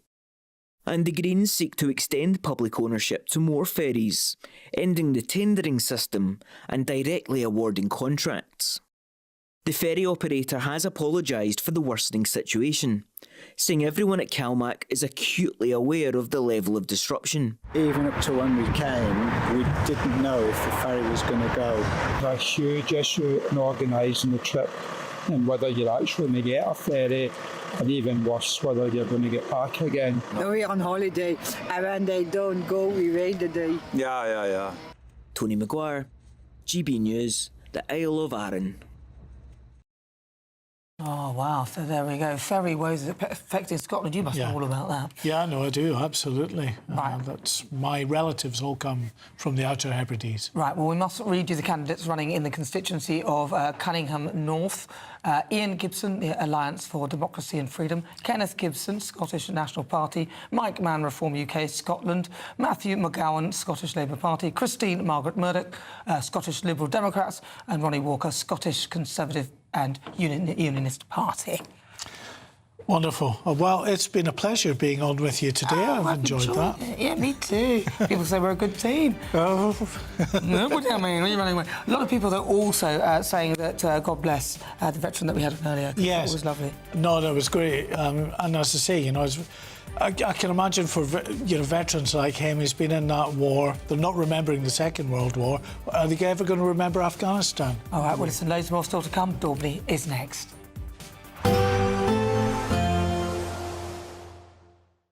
Expect warm spells with the odd rude interruption. Box Boilers sponsors the weather on GB News. Hello there, good afternoon. Welcome to your latest GB News weather update brought to you from the Met Office. Quite cloudy through the rest of today. A little bit of rain here and there. And tonight, well, it's looking like another cold one, particularly across northeastern England. We're expecting a frost, not in the same places we saw last night. That's because low pressure's moving into northern areas, parts of Scotland. That will introduce more cloud here, so it's not going to be quite as cold tonight across parts of Scotland as it was last night. But as skies clear across parts of northeast England down towards the Midlands here, this is where temperatures will likely fall below zero. Elsewhere, bits and bobs of cloud around, a bit of rain possible, certainly up towards the north and west, and temperatures will be in the low single figures to start the day wherever you are. So it's going to be a fresh start, but I think frost will be restricted to where we see those clear skies through a long period overnight. This area of low pressure up to the north and west will affect Scotland through much of Thursday, so it brings a bit of a damp start to the day for Western Isles. Across more central and eastern areas of Scotland, though, it should be a relatively dry and bright start to the day. A few showers here and there across parts of Northern Ireland, down towards the far southwest of Wales and southwest of England. Elsewhere, it should be relatively dry, relatively bright as well through Thursday morning. And it will be a little bit warmer on Thursday as well, more in the way of sunshine for more eastern areas. The winds are switching direction through Thursday to more of a southwesterly, a slightly warmer direction. So some western areas a little bit cloudier and more showery tomorrow than today, but in the east it should be a brighter and warmer day on Thursday. Highs in the mid-teens for many areas, but outbreaks of showers will continue to affect parts of Scotland through much of Thursday, as well as parts of Northern Ireland through the day. Some of these showers potentially heavy, and the winds will strengthen through Thursday afternoon. So a bit of an unsettled end to the day. Further heavy showers to move in from the south on Friday and the weekend, when it's looking fairly unsettled and cool. Bye-bye. Expect warm spells with the odd rude interruption. Box Boilers sponsors the weather on GB News. We're counting down to a spectacular summer. It's your chance to win £76,543 and 21 pence in totally tax-free cash. A lump sum that you could have in time to splash out with this summer. And because it's tax-free, you get to keep every single penny. For a chance to win, text cash to 63225. One entry costs £2.50 plus one standard network rate message. Or text bonus to 63225. 5 entries cost £5 plus one standard network rate message. Go to gbnews.com/win. Entries start at £2.50. Call 0903 686 3232. Calls cost £2.50 plus your network access charge. Or post your name and number to GB21 PO Box 8690 Derby DE1 9TT. UK only. Entrance must be 18 or over. Lines close at 4 p.m. on the 26th of June. This is a network giveaway. Entries will be pooled. Please check the closing time if listening or watching on demand. Bold. They are under no illusion. Brave. Are you a human trafficker? Boundless. I've had enough of the nonsense, and I'm not afraid to say it. Don't get us on the BBC. Every weeknight, I tear through the headlines. The smell of gasoline. Should we be worried about it? From Westminster madness to cultural war chaos. What we're going to do now, they are throwing things out the car as we speak. Get ready, Britain. Here we go. Patrick Christie tonight, weeknights from 9 p.m, only on GB News, Britain's news channel. I've been in Westminster for a long time, but I know that though power may be here, its effect on people's lives is across the whole of the country. We may be where rules are made, but it's where they're implemented that matters. Join me, Jacob Rees-Mogg, for forthright and frank discussion on where Britain has come from, where it's going, and where it will end up. That's State of the Nation, Monday to Thursday, 8 to 9 o'clock. Vox Populi, Vox Dei. From the school run to the home run, watch a new show for all of Britain. He can say whatever he wants. A straight-talking show where all voices are heard. And, you know, when are we going to stop talking about smashing the gangs and actually do it? With the stories that matter from every part of our country. There's a bit of a crash landing there for your Chancellor. Bold, fearless and standing up for you. That's me, Martin Daubney, 3 p.m. till 6 p.m, weekdays, here only on GB News. The People's Channel, Britain's news channel. Hi, I'm Michelle Dewberry and my show is your opportunity to cut through all the noise and dive in headfirst to some robust debates. Ideas clash. Situation, no, isn't it? No, because the failure is... You're deliberately avoiding my point. Nothing's held back. And if you think this is the end of it, wait for more. And we do not shy away from the difficult stuff. Sometimes I want to shake people and say, if only you understood. So join me on Jubes & Co weeknights at 6 p.m, only on GB News, Britain's news channel.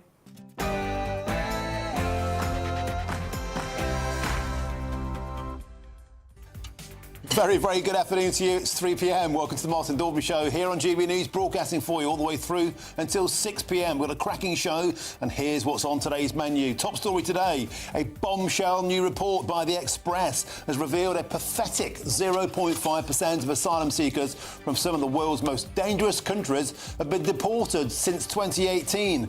Under 500 Afghans, Iranians, Iraqis and Eritreans have been sent home, despite the fact they top sexual and violent crime leagues. And after a Labour backbench revolts, the Home Secretary Shabana Mahmood has said she wants to go much bigger on safe and legal routes for refugees. Will Labour roll out the red carpet to millions of the world's poorest immigrants?